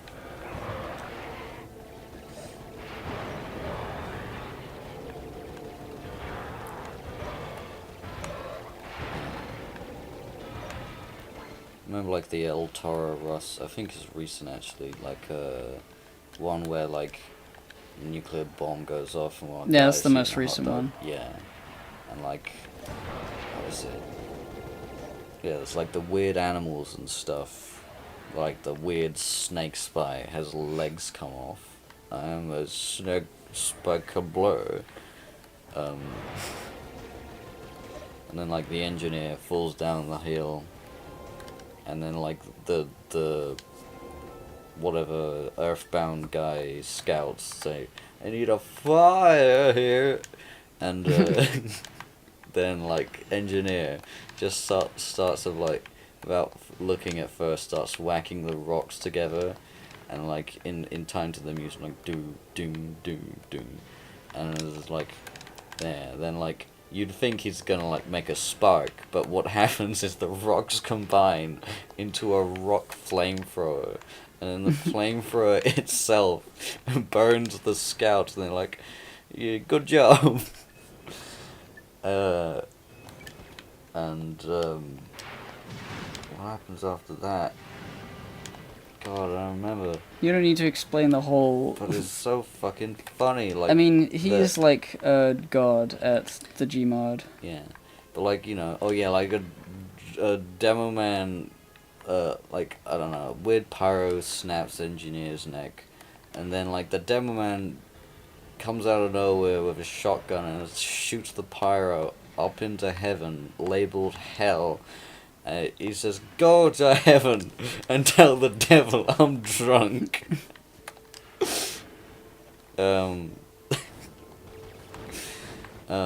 then he gets sucked into a tire, and the rock hits the engineer, and he turns into Engineer. Engineer. Looks like the engineer is Engineer.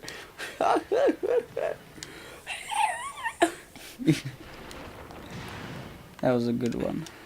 Yeah. Oh, so many good details in those. It's like short little cuts to like little things going on in the background of the end scene. And he just like gets in the car and says, piss off. Like, how did you survive the bomb?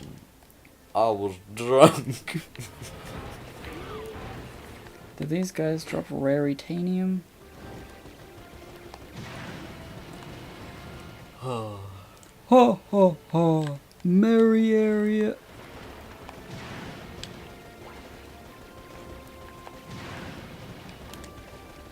I got no missiles.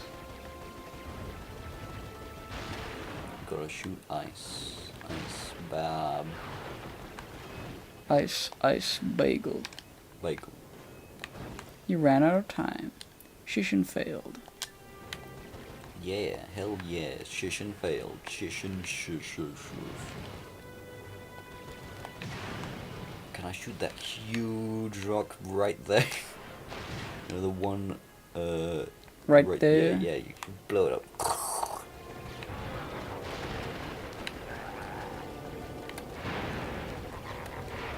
Fucking getting in the way of my missiles. I'm trying to blow up rocks here.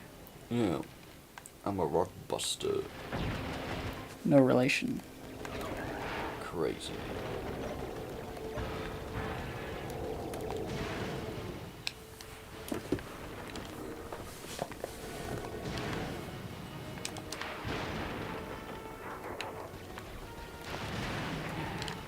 Did I mention that game that I was playing, that Warhammer game? Yeah, you did. I just always sort of, like, I haven't really ever understood the lore fully, but like tidbits here and there, it always seems like a really interesting thing, and I can see like why people like get into it, because it has got some cool like the idea of religious energy powering robots is fucking cool, it's weird and unusual, and I've never seen anything else that kind of does stuff like that. Yeah, I've seen an image of like, I mean, it was used as a meme, but I saw it as it was like an old like skeletal figure who's like hooked up with 1,000 like wires in the back of his head and back, and he's like sitting there, and he's like the emperor of like the Space Marines, or not the Space Marines, maybe the red nasty Space Marines, the bad ones. And he's like a supreme emperor, and he's been kept alive for thousands of years through this like horrible like body morphing, not body morphing, but like, you know, it's the sort of like grotesque being alive forever that's like Mr. House from Fallout. And it's like, oh shit, that's fucked up. Pretty cool though.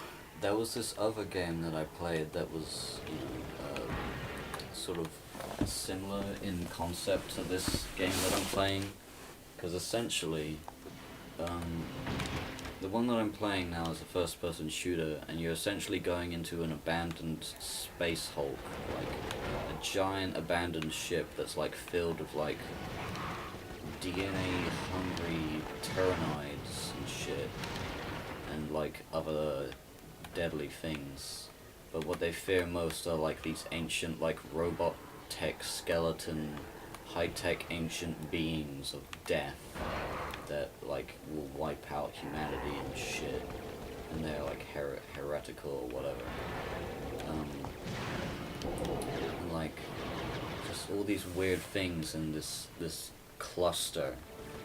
And it reminded me of the Herald of Oblivion, which is like the same thing, but like a text-based, like sort of choose-your-own-adventure book, kind of, with a like sort of very basic RPG combat, but like because of like limited resources, you've only got one guy and so many hit points and so many med kits, and like weapons are like caught through like story bits instead of just like random drops, each unique to like a different route. And like what you're trying to do is you're trying to find your crew members in time before they die. And like sometimes the order in which you go, or like the haste at which you move, will like determine whether someone will die or whether you'll get hit and like lose health points, and then like maybe in the next battle you might die because of that decision and shit. You know, like, cause you're in like a big hulking space marine outfit, like you gotta think like, well, if I move down this ladder, it might just like fucking snap, and then all the enemies will turn around and like start fucking killing me, and that was a bad idea. And you got all these like cool little choices, and the writing is like really fucking cool. Talked about like this like, there were like a couple of things that I learned about the lore through this, because it was just sort of interesting. They were like, the Tyrannoids are sort of like aliens that just sort of eat humans, they go for DNA, they're like hungry monster aliens that just want to breed and kill. They're basically just a bunch of parasites and they're real dangerous. With like cipher claws and shit. And basically, I had a bunch of Tyrannoids. yeah, I thought they looked cool. yeah. And that's like sort of a basic enemy that you come across kind of often. But then there are like other weird like giant lurker fish like things in these sewer places that are, you know, I don't think you ever see anywhere on like the battlefield or anything of any like games or whatever, but like it's just a weird, highly deadly enemy who grows in space. They're like orc people who are basically just like World of Warcraft orcs in space, and they lay eggs and shit. And they like basically make low tech stuff like a bunch of biker gang stuff. So they're in like the ruins of this giant spaceship Hulk asteroid cluster. Like it's a ton of ships that have come in through gravitational force to whatever the core of this herald of oblivion is. It's just a giant maze of shipwrecks. And on this shipwreck they've been breeding orcs, and like they just make like weird like Roadhog, you know, Mad Max bullshit cars and shit, like truck and shit. And Is that a name? yeah, like truck, Truck.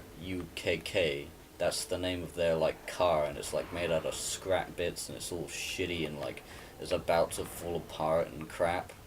But they still made it, and they're still kind of like dangerous because they're orcs. They're like bloodthirsty and fearless and destroy the you know. It doesn't really present your guy as like necessarily like a good guy, just like a very pious religious guy, and he makes decisions based on that and his creed. And like yeah, it just sort of hates aliens. But like, you know, there's the orcs. If you go one route, you meet them. You go another route, you can meet like a rebel human mutant group. It's basically humans that have become mutants, and therefore in the eyes of the Marines are no longer Epic. You know, yeah, so they basically just kill them because they're like, how far have they gone? And I guess the humans there are just like, the Marines would never accept us, so we've got to fight them immediately. Because they're fucking racist. We're weird now, we won't be accepted, oh, we gotta kill them. And they basically kill them. And they're kind of like an offshoot group. And then, what was it? Oh yeah. Yeah, there's this bit where like there are these orc guys. I forget what they're specifically called. They have a name. Not orc, but yeah. And they're just walking down a hall being rowdy as fuck. And then like out of the wall, a giant fucking tendril grabs them, fucking drags them into the wall, and it's not like the Tyranids. It's a little different, I think. Maybe it is like the Tyranids, but it's like it's not a spaceship per se. It's like a living being that is like a parasitical spaceship, basically. Like it is an orb of this living being, and it sort of is operated by the parasites inside that are basically just the aliens that are like Tyrannoids and stuff and other kind of things. This is a spacefaring animal that Yeah. they've commandeered. Yeah, and it sort of uses orbital shit to get around, and it's become part of this space hulk, so it's like preying on the orcs and shit. And like yeah, you see it like go after, but like you hear like a signal from inside this like monster you know, spaceship that your guy is in there and he's in fucking danger and you gotta save him. So you basically gotta walk into the maw of this thing and like you basically like you watch all these weird spiders and shit walk around the halls and they don't really notice you because like you haven't triggered like the, you know, the homeostasis, the whatever, the antivirus, you know, detection of the monster yet. It hasn't recognized you as a foreign being yet. But if you do the wrong thing, you might like trigger it, and then like all those monsters that are just like crawling around you on the walls and shit will come down and fucking attack you, and it's fucking creepy as shit. And like you get into the middle, and then there's this like psychic weird fucking giant who's got your guy like fucking gored through the chest and shit. And like, you know, if you get there late, he's already dead. But if you get there in time, he still dies, but you can talk to him, and he can teach you some things and give you some things before he dies. And like, it's just sort of interesting, all the different pathways and like what could happen, and if you go faster or slower, or who you go to first, and like some situations like you might need like this claw thing will help you from falling out into space when this debris falls apart. But if you didn't go that route earlier, you might not have the claw, so you might just die. Yeah, or sometimes just different things just happen. I don't know all the routes, but it's super interesting. One time I found like those ancient like green skeleton robot beings spaceship.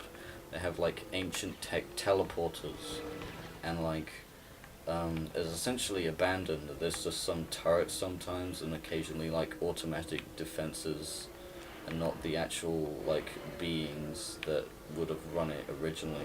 Just sort of remnant tech, but they're all still operational self-defense shit. And you gotta like destroy these crystals. If you don't destroy, it's like you move through it, but like it's not linear like the map. Without the map, you can like go up, but then up turns you left, and then you get twisted all around, and like, where the fuck am I?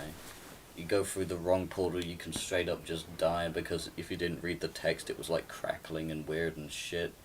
Or like, you go through this really big portal, and you end up on the planet of the green tech skeleton ancient beings, and it basically tells you, oh, the portal behind you is closed. You are now trapped on a planet with a fucking army of undead beings bent on the destruction of humanity, and your guy basically just sees the amount of this army and loses all faith that they will ever have a chance of fighting them, because it is so huge.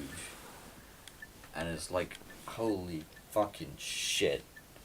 It's cool. You know? Yeah, I know. Like Herald of Oblivion, it's just text, but it's like really good text. It's like a book or something. Yeah. Choose your own adventure book with a couple of combat, very basic combat.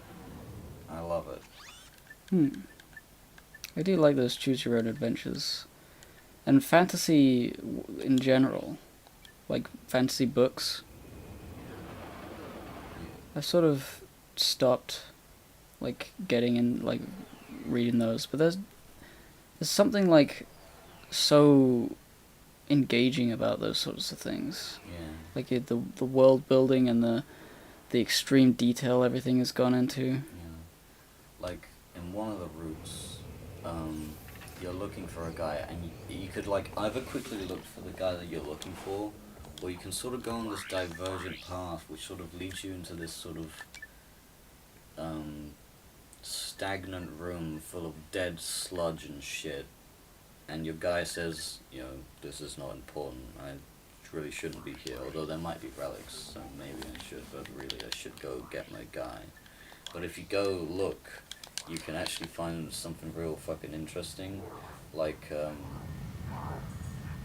starts like opening up. You see like the corpses of like some really old Marines and shit on this like dead Marine ship, in this like sealed off room, and like you find this robot and it tells you about the history, and like one of the guys there who was like praying and shit, he had transferred his like spirit into the machine of this robot that you just reactivate, and like he tells you the story of like what happened. There was like this infection that was like fucking destroying everybody on the ship, and everything was going to shit, and everybody was just dying of this plague.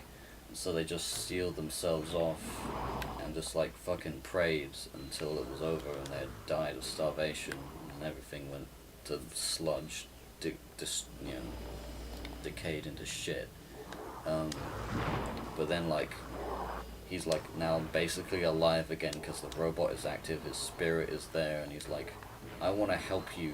I can't believe that things like there are gay aliens on my fucking ship. How this is the worst possible outcome. I'm gonna help you destroy them. And you gain a party member. It's fucking cool. Even though you don't really like gain party members, and it doesn't really. Go how we got onto that. I don't know. I guess I wanted to talk about Warhammer. Warhammer.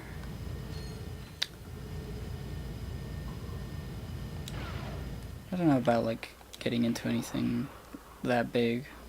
Well, like I'm not really properly into it. I just like play the game. Yeah, you say a game like is it like a book, or is it actually a video game that has like text only? It's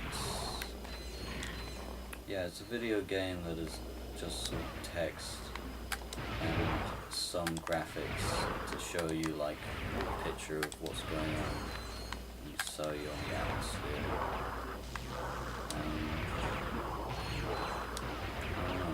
I don't know if I would recommend it to anyone. I just like thinking about it because it's cool. Well, if it's cool, then it's worth recommending. Yeah. It's just like, it's very limited, like, it's not action or anything. No, I mean, you know, everything is fucking action. I think the idea that it's different, it would be a selling point. Everything's the same nowadays. Like, we need to start rediscovering things that have been there the entire time but just are never talked about in mainstream circles. Like Razor Fist, right? The Rageaholic makes YouTube videos about politics, but also games, and the games he's into are extremely PC-oriented, old-school 90s, genres that don't exist anymore, and are never like... He's big on sci-fi and fantasy, and like proper RPGs that are actually role-playing games, stealth games, cool things that are like not the most profitable big AAA things nowadays. And you know, I can appreciate that as like a difference in like what you want out of a game. So it's like I like hearing about him talk about games and like things that are going on in video games that are about games that I never hear about, because like Jim Sterling is good, but he talks about the game industry as a whole, and when it comes to like the game industry, it's usually like the biggest clicks come from talking about the biggest games, which is, you know, always boring. So it's like Razor Fist for his like game stuff, and then The Examined Life of Gaming, which is one of Jesse's old friends from way back, who makes video game review videos and like analysis and critique of like certain things that are similarly like obscure, like I think much more so than Razor Fist. Not much more so, but like the stuff he cares about. Like he's a big FPS guy, but he has like a very high bar of quality that modern FPSs do not really hit anymore. And so he has a lot of harsh criticism about like modern games that is like refreshingly in-depth. Like most people, they complain about modern games, they don't really know what they're talking about, they just say, I don't like it. Yeah. But he has a lot of specific complaints, and he's really cool and snarky, and I love him. I guess the reason I've found Herald of Oblivion to be cool is that I have played some other Warhammer games like Vermintide and Vermintide 2 and this current one that I'm playing, but like they've never really sold me on the lore. It's just sort of like always been there, and it's just been a bunch of jargon, and I never understood what it was because I never really had any context into it. But like in text, in like all that explanation, it's like it just sort of inherently explains all of that, and you just sort of learn about it for the first time properly. And then you like play the other game, like, oh yeah, I get it now. It was actually explained to me. So I guess if I were to pitch it, I would say it kind of explains some of that stuff. Yeah, I mean, if it's a text game, like the thing with like other games where, you know, you're forced to read lore stuff is that it's not part of the main game. Yeah. If the game is entirely text, of course, reading is going to be easier, so perfect time to put some lore in there, so you know, so you can actually get with the program. Yeah.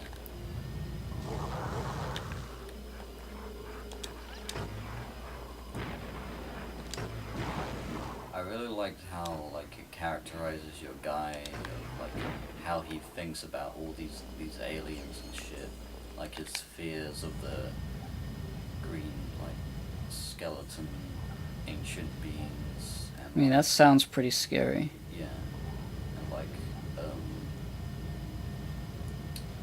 it's sort of like, well, despite my fear, I must be brave and shit, and like you know, his like like one of the things is like if there's like a option to like kill a Tyrannoid at the beginning or go find your friends, and your guy actually loses like basically karma points, I think, or something like that. It affects luck rolls or something, like based on like because your duty is there to kill Tyrannoids, and if you miss out on an opportunity, you let them breed, you are failing your brothers, so you lose points if you don't go and kill them and go find your friends. They would rather you go kill them than save them, basically. And it's like, oh yeah, that really sells you on like what their fucking ethos is. They'd rather die than not kill these fucking bugs. Yeah. And like, you know, it's cool that they're that fucking scary. Marines.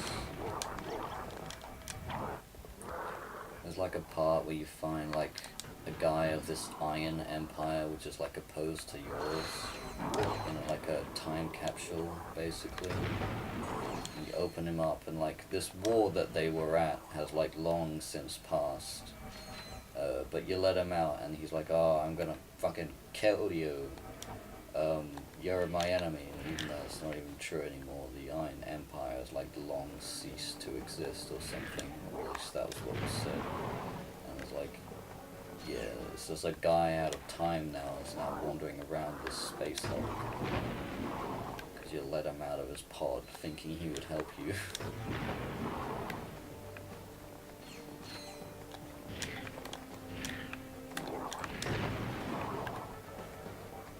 I also like how it like explains sort of like certain combat situations aren't in combat, but just sort of like explain like, well, like at the beginning, like let's say there's some monsters charging towards you, and like all it will say is like, hit them with my, mechanical fist or shoot them, and like one of those choices is more likely to kill the first guy, and then when you enter combat there'll be like one less enemy to deal with, and it's like cool stuff like that.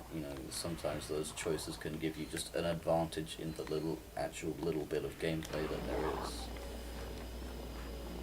It's cool.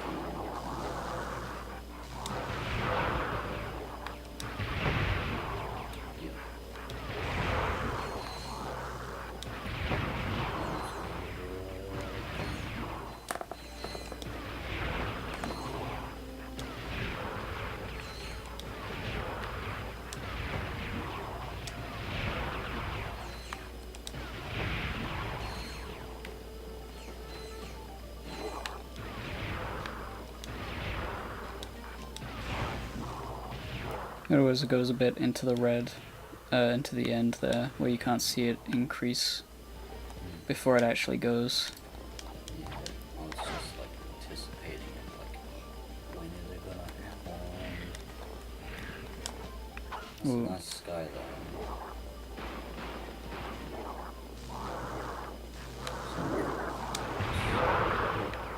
That's a lot of rabbits. There we go, that's what I needed. I'll kill them. I will kill them.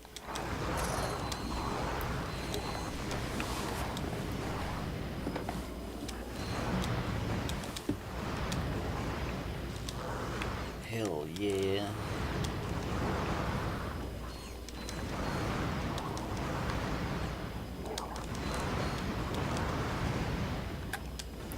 What? I think it was falling, but he couldn't fall. You There's think still that many?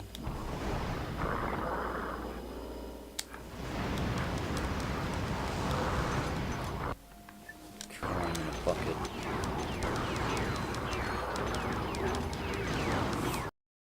any experience? Just because of how like many of them there are. That sucks. Well, I don't know. I mean, it feels like it's going at a reasonable pace. I'm just wondering, like, would it be a lot quicker at a different place or about the same?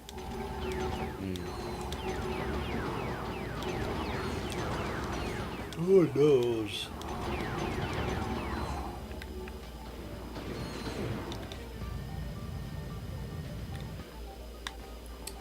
Are you getting times on the bolts that you're getting from them? Yeah. Oh, I wonder. Will you be able to buy everything? Well, I need to, if I'm gonna get the skill point for all the weapons upgrades. I think the last big one is the, there's a, the hover bomb launcher, or whatever it's called now, has a mega upgrade.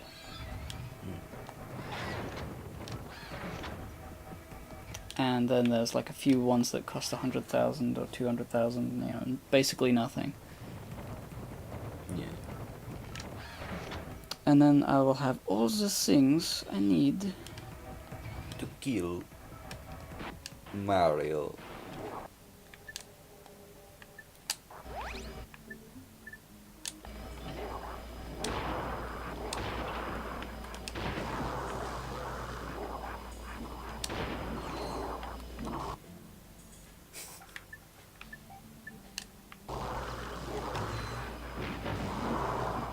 Oh god, if I had shot this in that place with all of those guys come out, that would have been so much XP in one bullet. One bullet. Because they all die in one hit for this thing.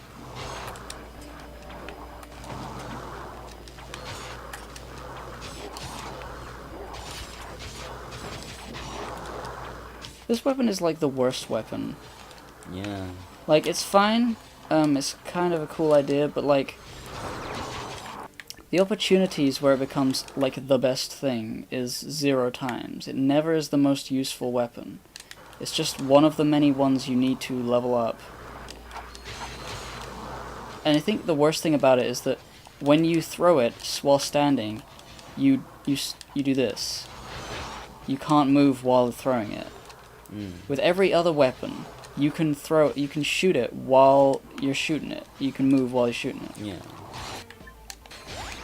That makes it inherently more useful in every situation. I have to jump and then throw it while I'm jumping in order to stay moving. And I ran out of money. Not the money. Fuck.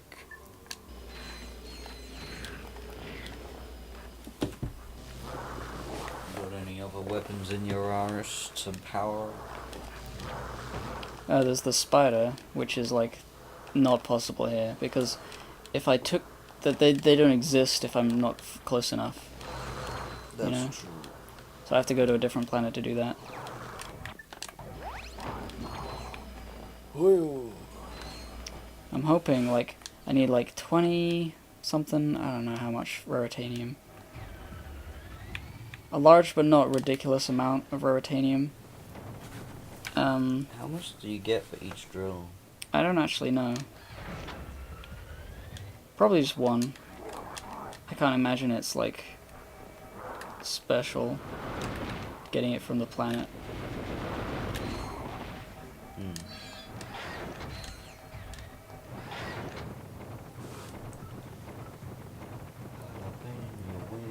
When you go to hell, I'll be there to say, hey yo, what the fuck are you doing in my house? Die.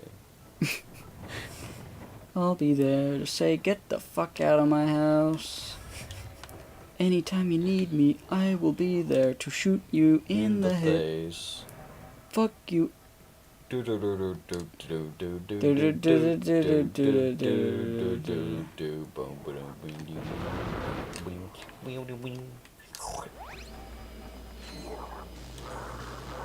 how useful this is. Yeah. It's like way better than the clank zapper, really. Yeah, and you have to select the clank zapper and keep selecting it. Yeah. But I don't know why the clank zapper is a thing. It sucks.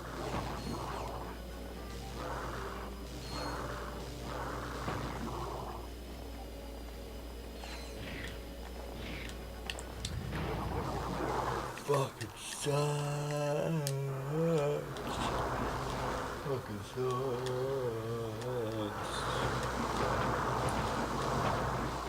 Lamau.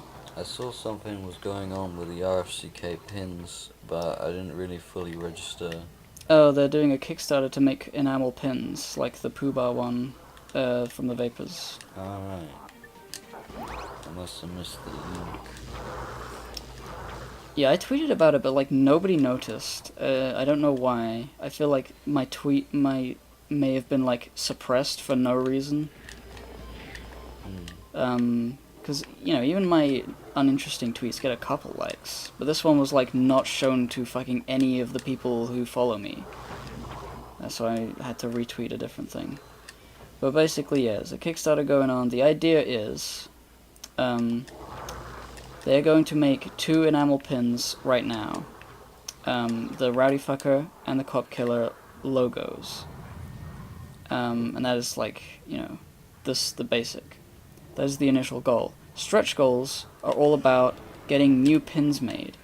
Pins that are designed by people in RFCK. So at the moment, we've got 2 stretch goals. The first pin that was approved was the Nega Slime pin, designed by Smearg, which is like the little Lord of Ghosts and the Nega Slime in the background. Iconic moment. I'm very happy about that. Yeah. I've pledged for like getting 5 pins. So if we get like 4 of the stretch goals, I will get 5. No, if we hit 3 stretch goals, I'll get 5 unique pins. So the 2 original ones, now the Nega Slime one. We've already hit the 4th one, and we're going to like vote on which pin design we want. I made an Endless War laughing hee, and I also made a red man, but the red man is sort of like a joke. It would be funny to have, but yeah. I expect people would want RCK things first. Yeah. And yeah, so there's a bunch of designs. The Podrin one is actually really nice, and I kind of want that one. I hope that wins the 4th one. How do you vote on these? You have to be a Kickstarter backer. That's the main thing. And then after that, in RFCK, the Discord, there is a pin voting chat where only you can see if you are a backer. You get given a special role. And, yeah. You vote with emoji. Cool. Shay the Novice says, your tweet was a generated one from Kickstarter, right? I think Twitter suppresses generated tweets on purpose. I mean, alright. I kind of get it, but at the same time, I'm like, why do they exist? Like, the functionality is built into all of these millions of sites. Like, tweet this thing. auto-generated tweet. And then Twitter itself says nobody will see this. Well, now the button to tweet from any given site is completely useless. So, who decided this? Why is this the case? Maybe it wasn't decided, and therefore there's a disagreement between the companies putting them. And No, I don't think... If it wasn't decided by someone, then it would have been an algorithm thing, and therefore, retards. Everyone's stupid. They just let the computer decide, and now a functionality has no functionality. Great. Perfect. Good George. Right, this is the thing. 1,250,000. It's a patchwork system. Oh. Enemy. Enemy. Enemy.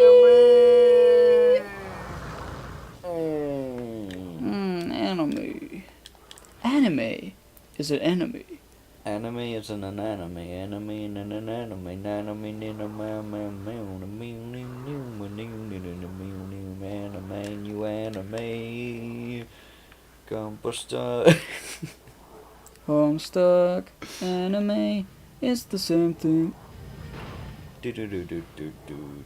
Where's there it is. I want everyone to come out and kill me. Please do that.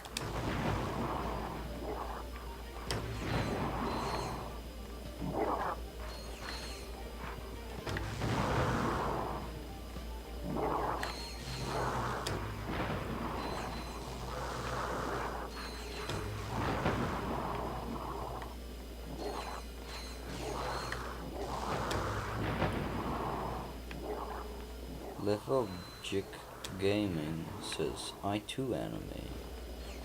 Very good. 4 anime, 3 anime, 2 anime, 1 anime, 0 anime left. We This ran isn't out. the long-awaited Final Fantasy VII remake. Well, You why would I be bet. playing a video game like that when I could be playing Ratchet and Clank 2? Yeah. You see, some people just don't get it. Some people just don't get Ratchet and Rayman 2. They just don't get that this is actually Rayman 2, the game that I always said I would play. Yeah. This is Raving Rabbids right here. These are raving. I'm just fucking blowing the fuck out of these guys.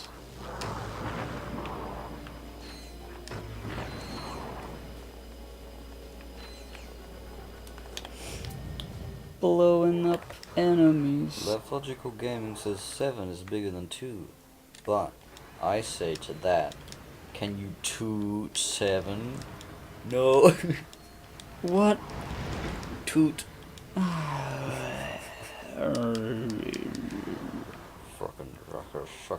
Fucking motherfucking fucking fuck. That's what he says.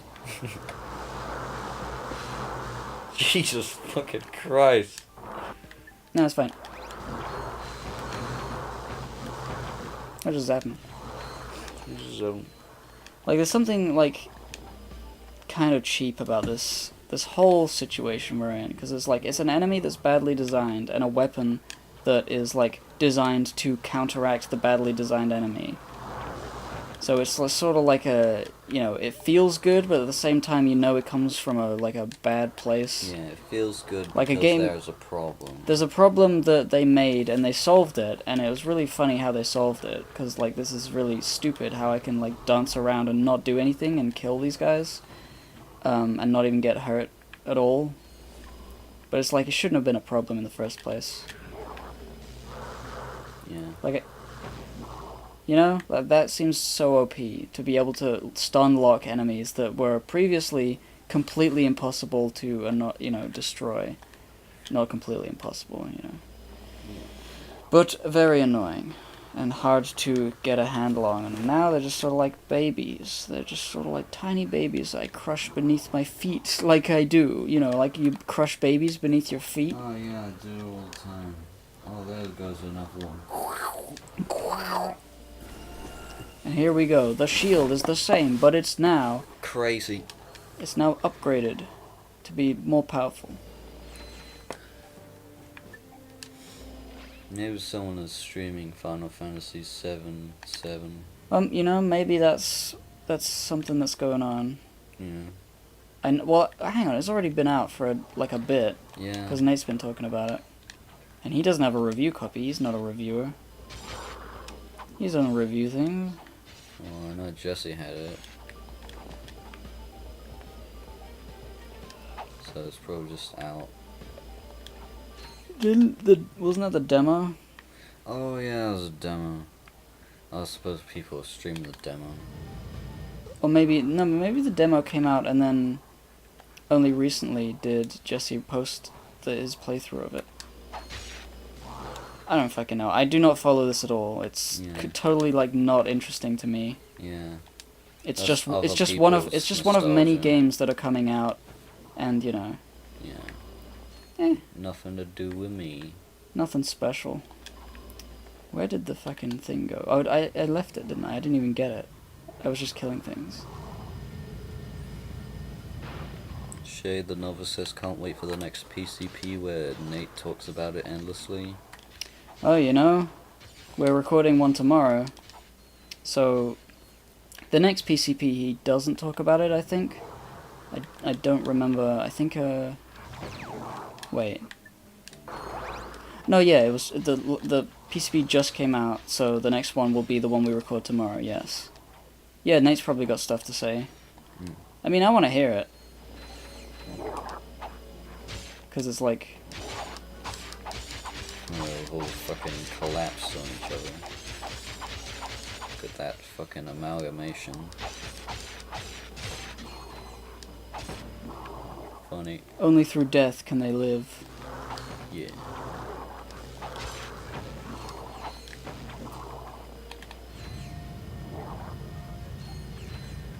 Oh, I'm just thinking about Herald of Oblivion.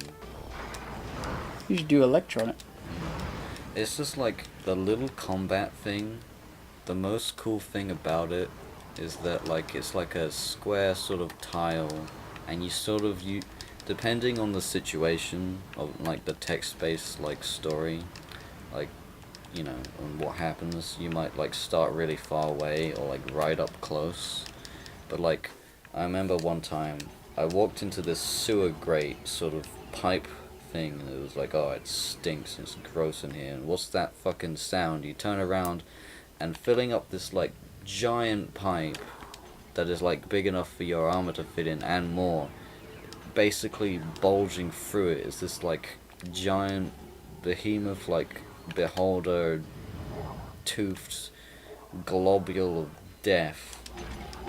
And when you see its little model, its like 3D model coming towards you in like dark green space, like it's pretty much just black with like the model in green lines and stuff like on a computer, but like the model looks fucking scary, and it's moving towards you, and when it's right next to you it's like towering above you, and it can't shoot or anything, so like you're shooting it with your Stormbolter. Oh shit, I fucking missed, and I'm like, you can only back up so many spaces before you run out of space to back up into, so you basically get backed up into a corner after like shooting, like you got enough action points to like shoot and move back one, shoot and move back one, so you like you're basically just like fucking retreating from this giant monster through this gameplay. And then like he gets up to you and he like takes a big chunk of your health away, and you're like, oh shit, like hit it with the paladin sword, try and kill it real fucking quick, and like, you know, you maybe just about survive, and it's like, shit, fuck, that was scary, and now I'm like gonna die in the next battle if I don't heal. Is it a difficult game? It can be. See, this is the thing that's like making me think, like, you're really selling me on like the feel. In my head I have an idea of what it looks like. I know it's text, but like I'm imagining it like a deep red with like a sort of cool looking font with a cool color, and then like, you know, It's like it's something I might enjoy, but like if it's really difficult and I'll die a It's million not times. really difficult. I mean, you will die, but it's kind of easy to get back to a spot. You just go quickly.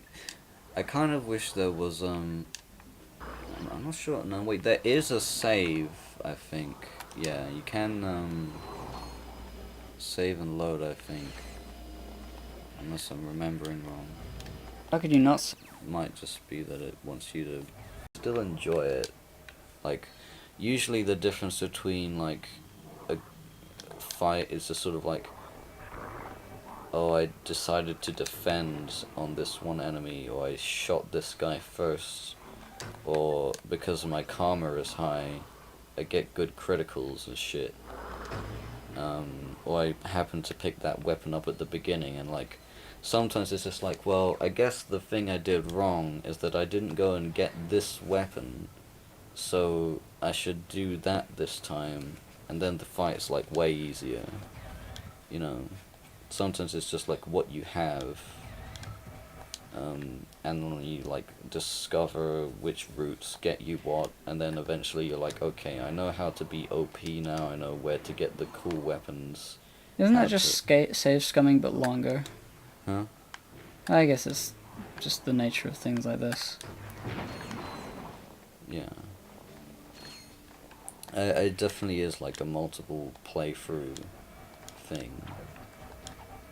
Like sometimes you go down a similar route at a different time and something completely different will happen that you didn't expect.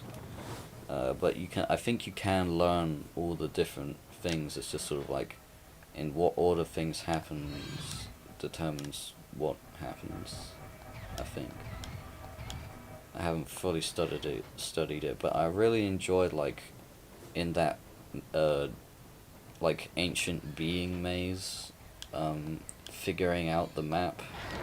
Like it tells you in text like the directions that you go. Like you were going north, but then you got turned left, and then you got to like draw it out. Eventually, if you figure out like where it is actually sending you when you go north, and you read it, and you start saying, okay, this goes to here, that one goes to there.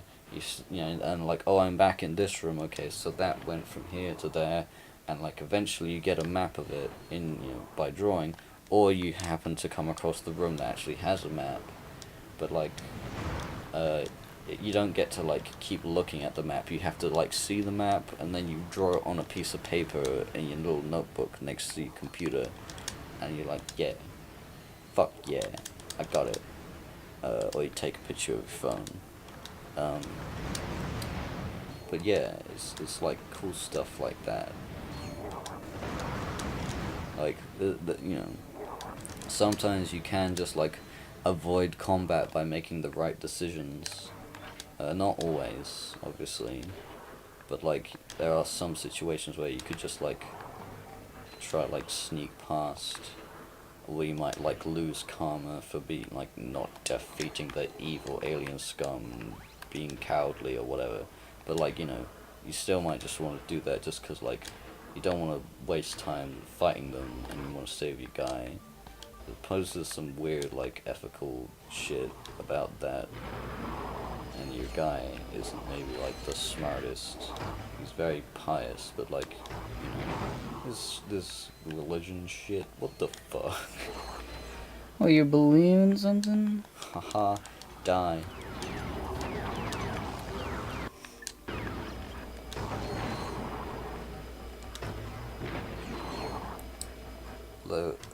Lefological Gaming says the PCP is going to be Nate raving about Final Fantasy VII and Ben raving about US politics since Bernie is out. Yeah, very true, very probable. Yeah. What do you think about people being like, fuck, don't talk about politics? I mean, it's fine to talk about when there's something to say. Simply mentioning politics is not a bad thing, obviously.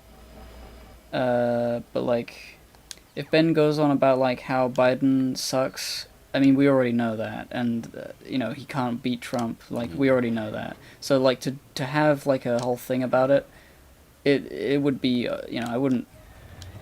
It's not bad for the reasons that sometimes people think it's bad. It's bad for a different reason, that it's just a boring topic that we've heard before, like very specifically. I see in the comments though, some people just like don't want to hear about it, even if they don't really know anything about it. Do people say in the comments, "I know nothing, but I also don't want to know"? Just that they don't care. But I guess I can't really know. But I get that sense. They just think like politics is boring gay shit.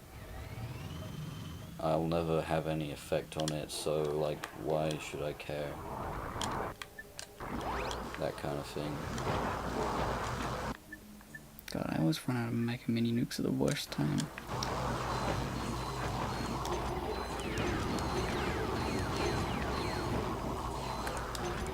I don't know.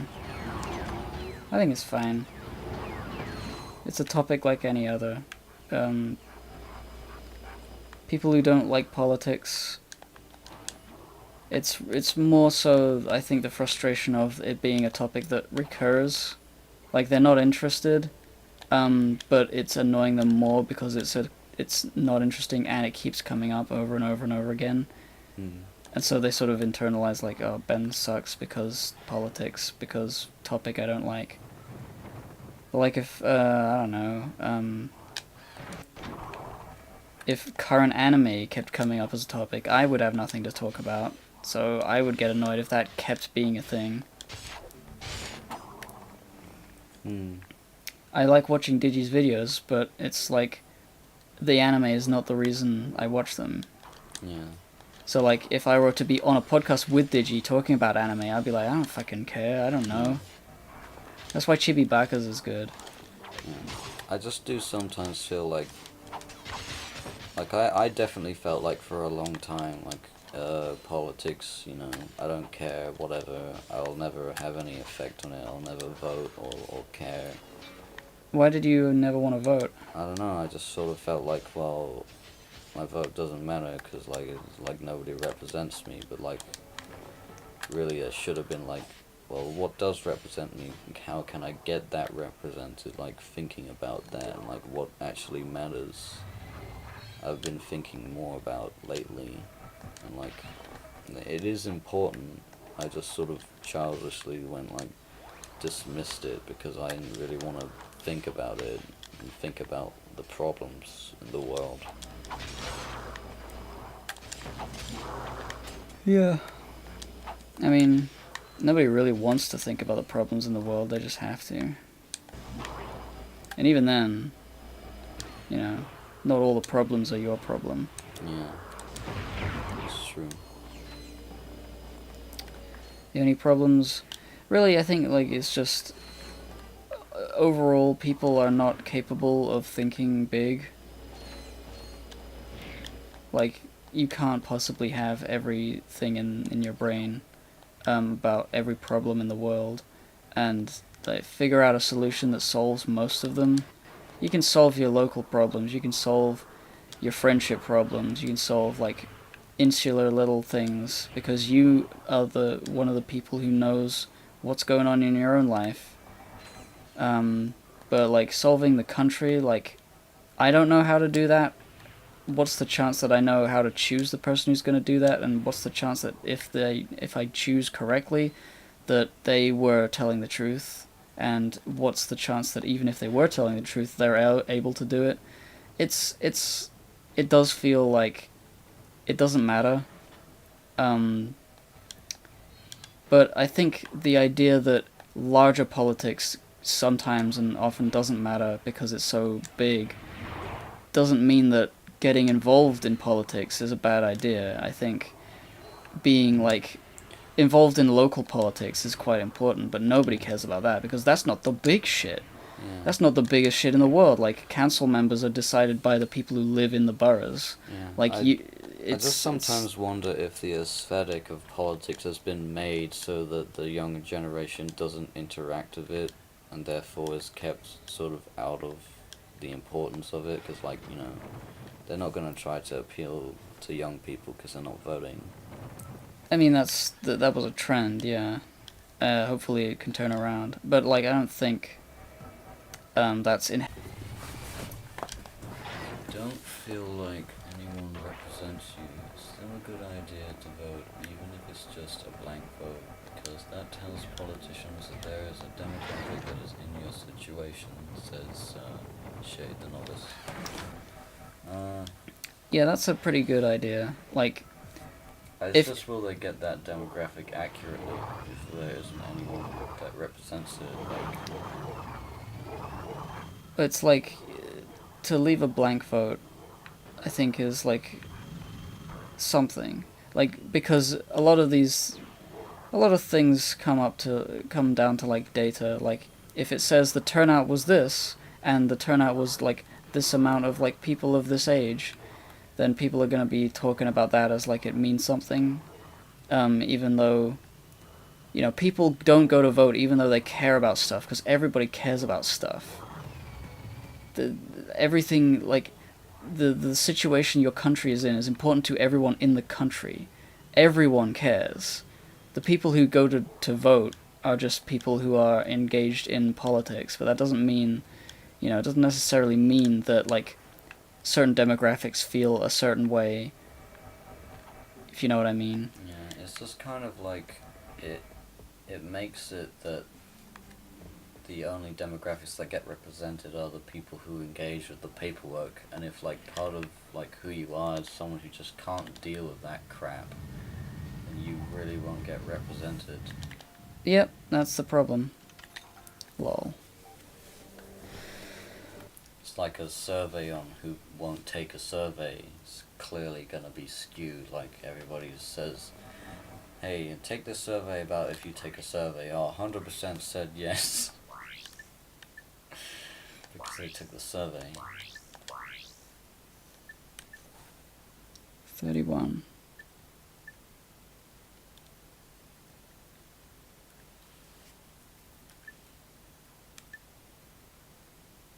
Mined from the steaming hot sands of the Tabora Desert, these crystals exert a cosmic energy detectable by those attuned to it. By and large, they are valueless, except to those who hear their cock. Haha. And might I add, Ha. I guess I got all the shite. Alright, I could run around getting raritanium for a while.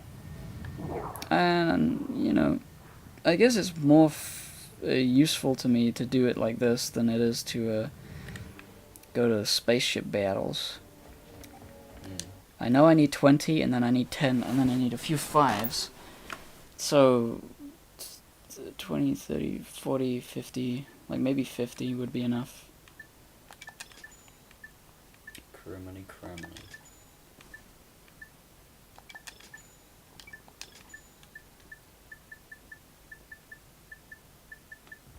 What time is it?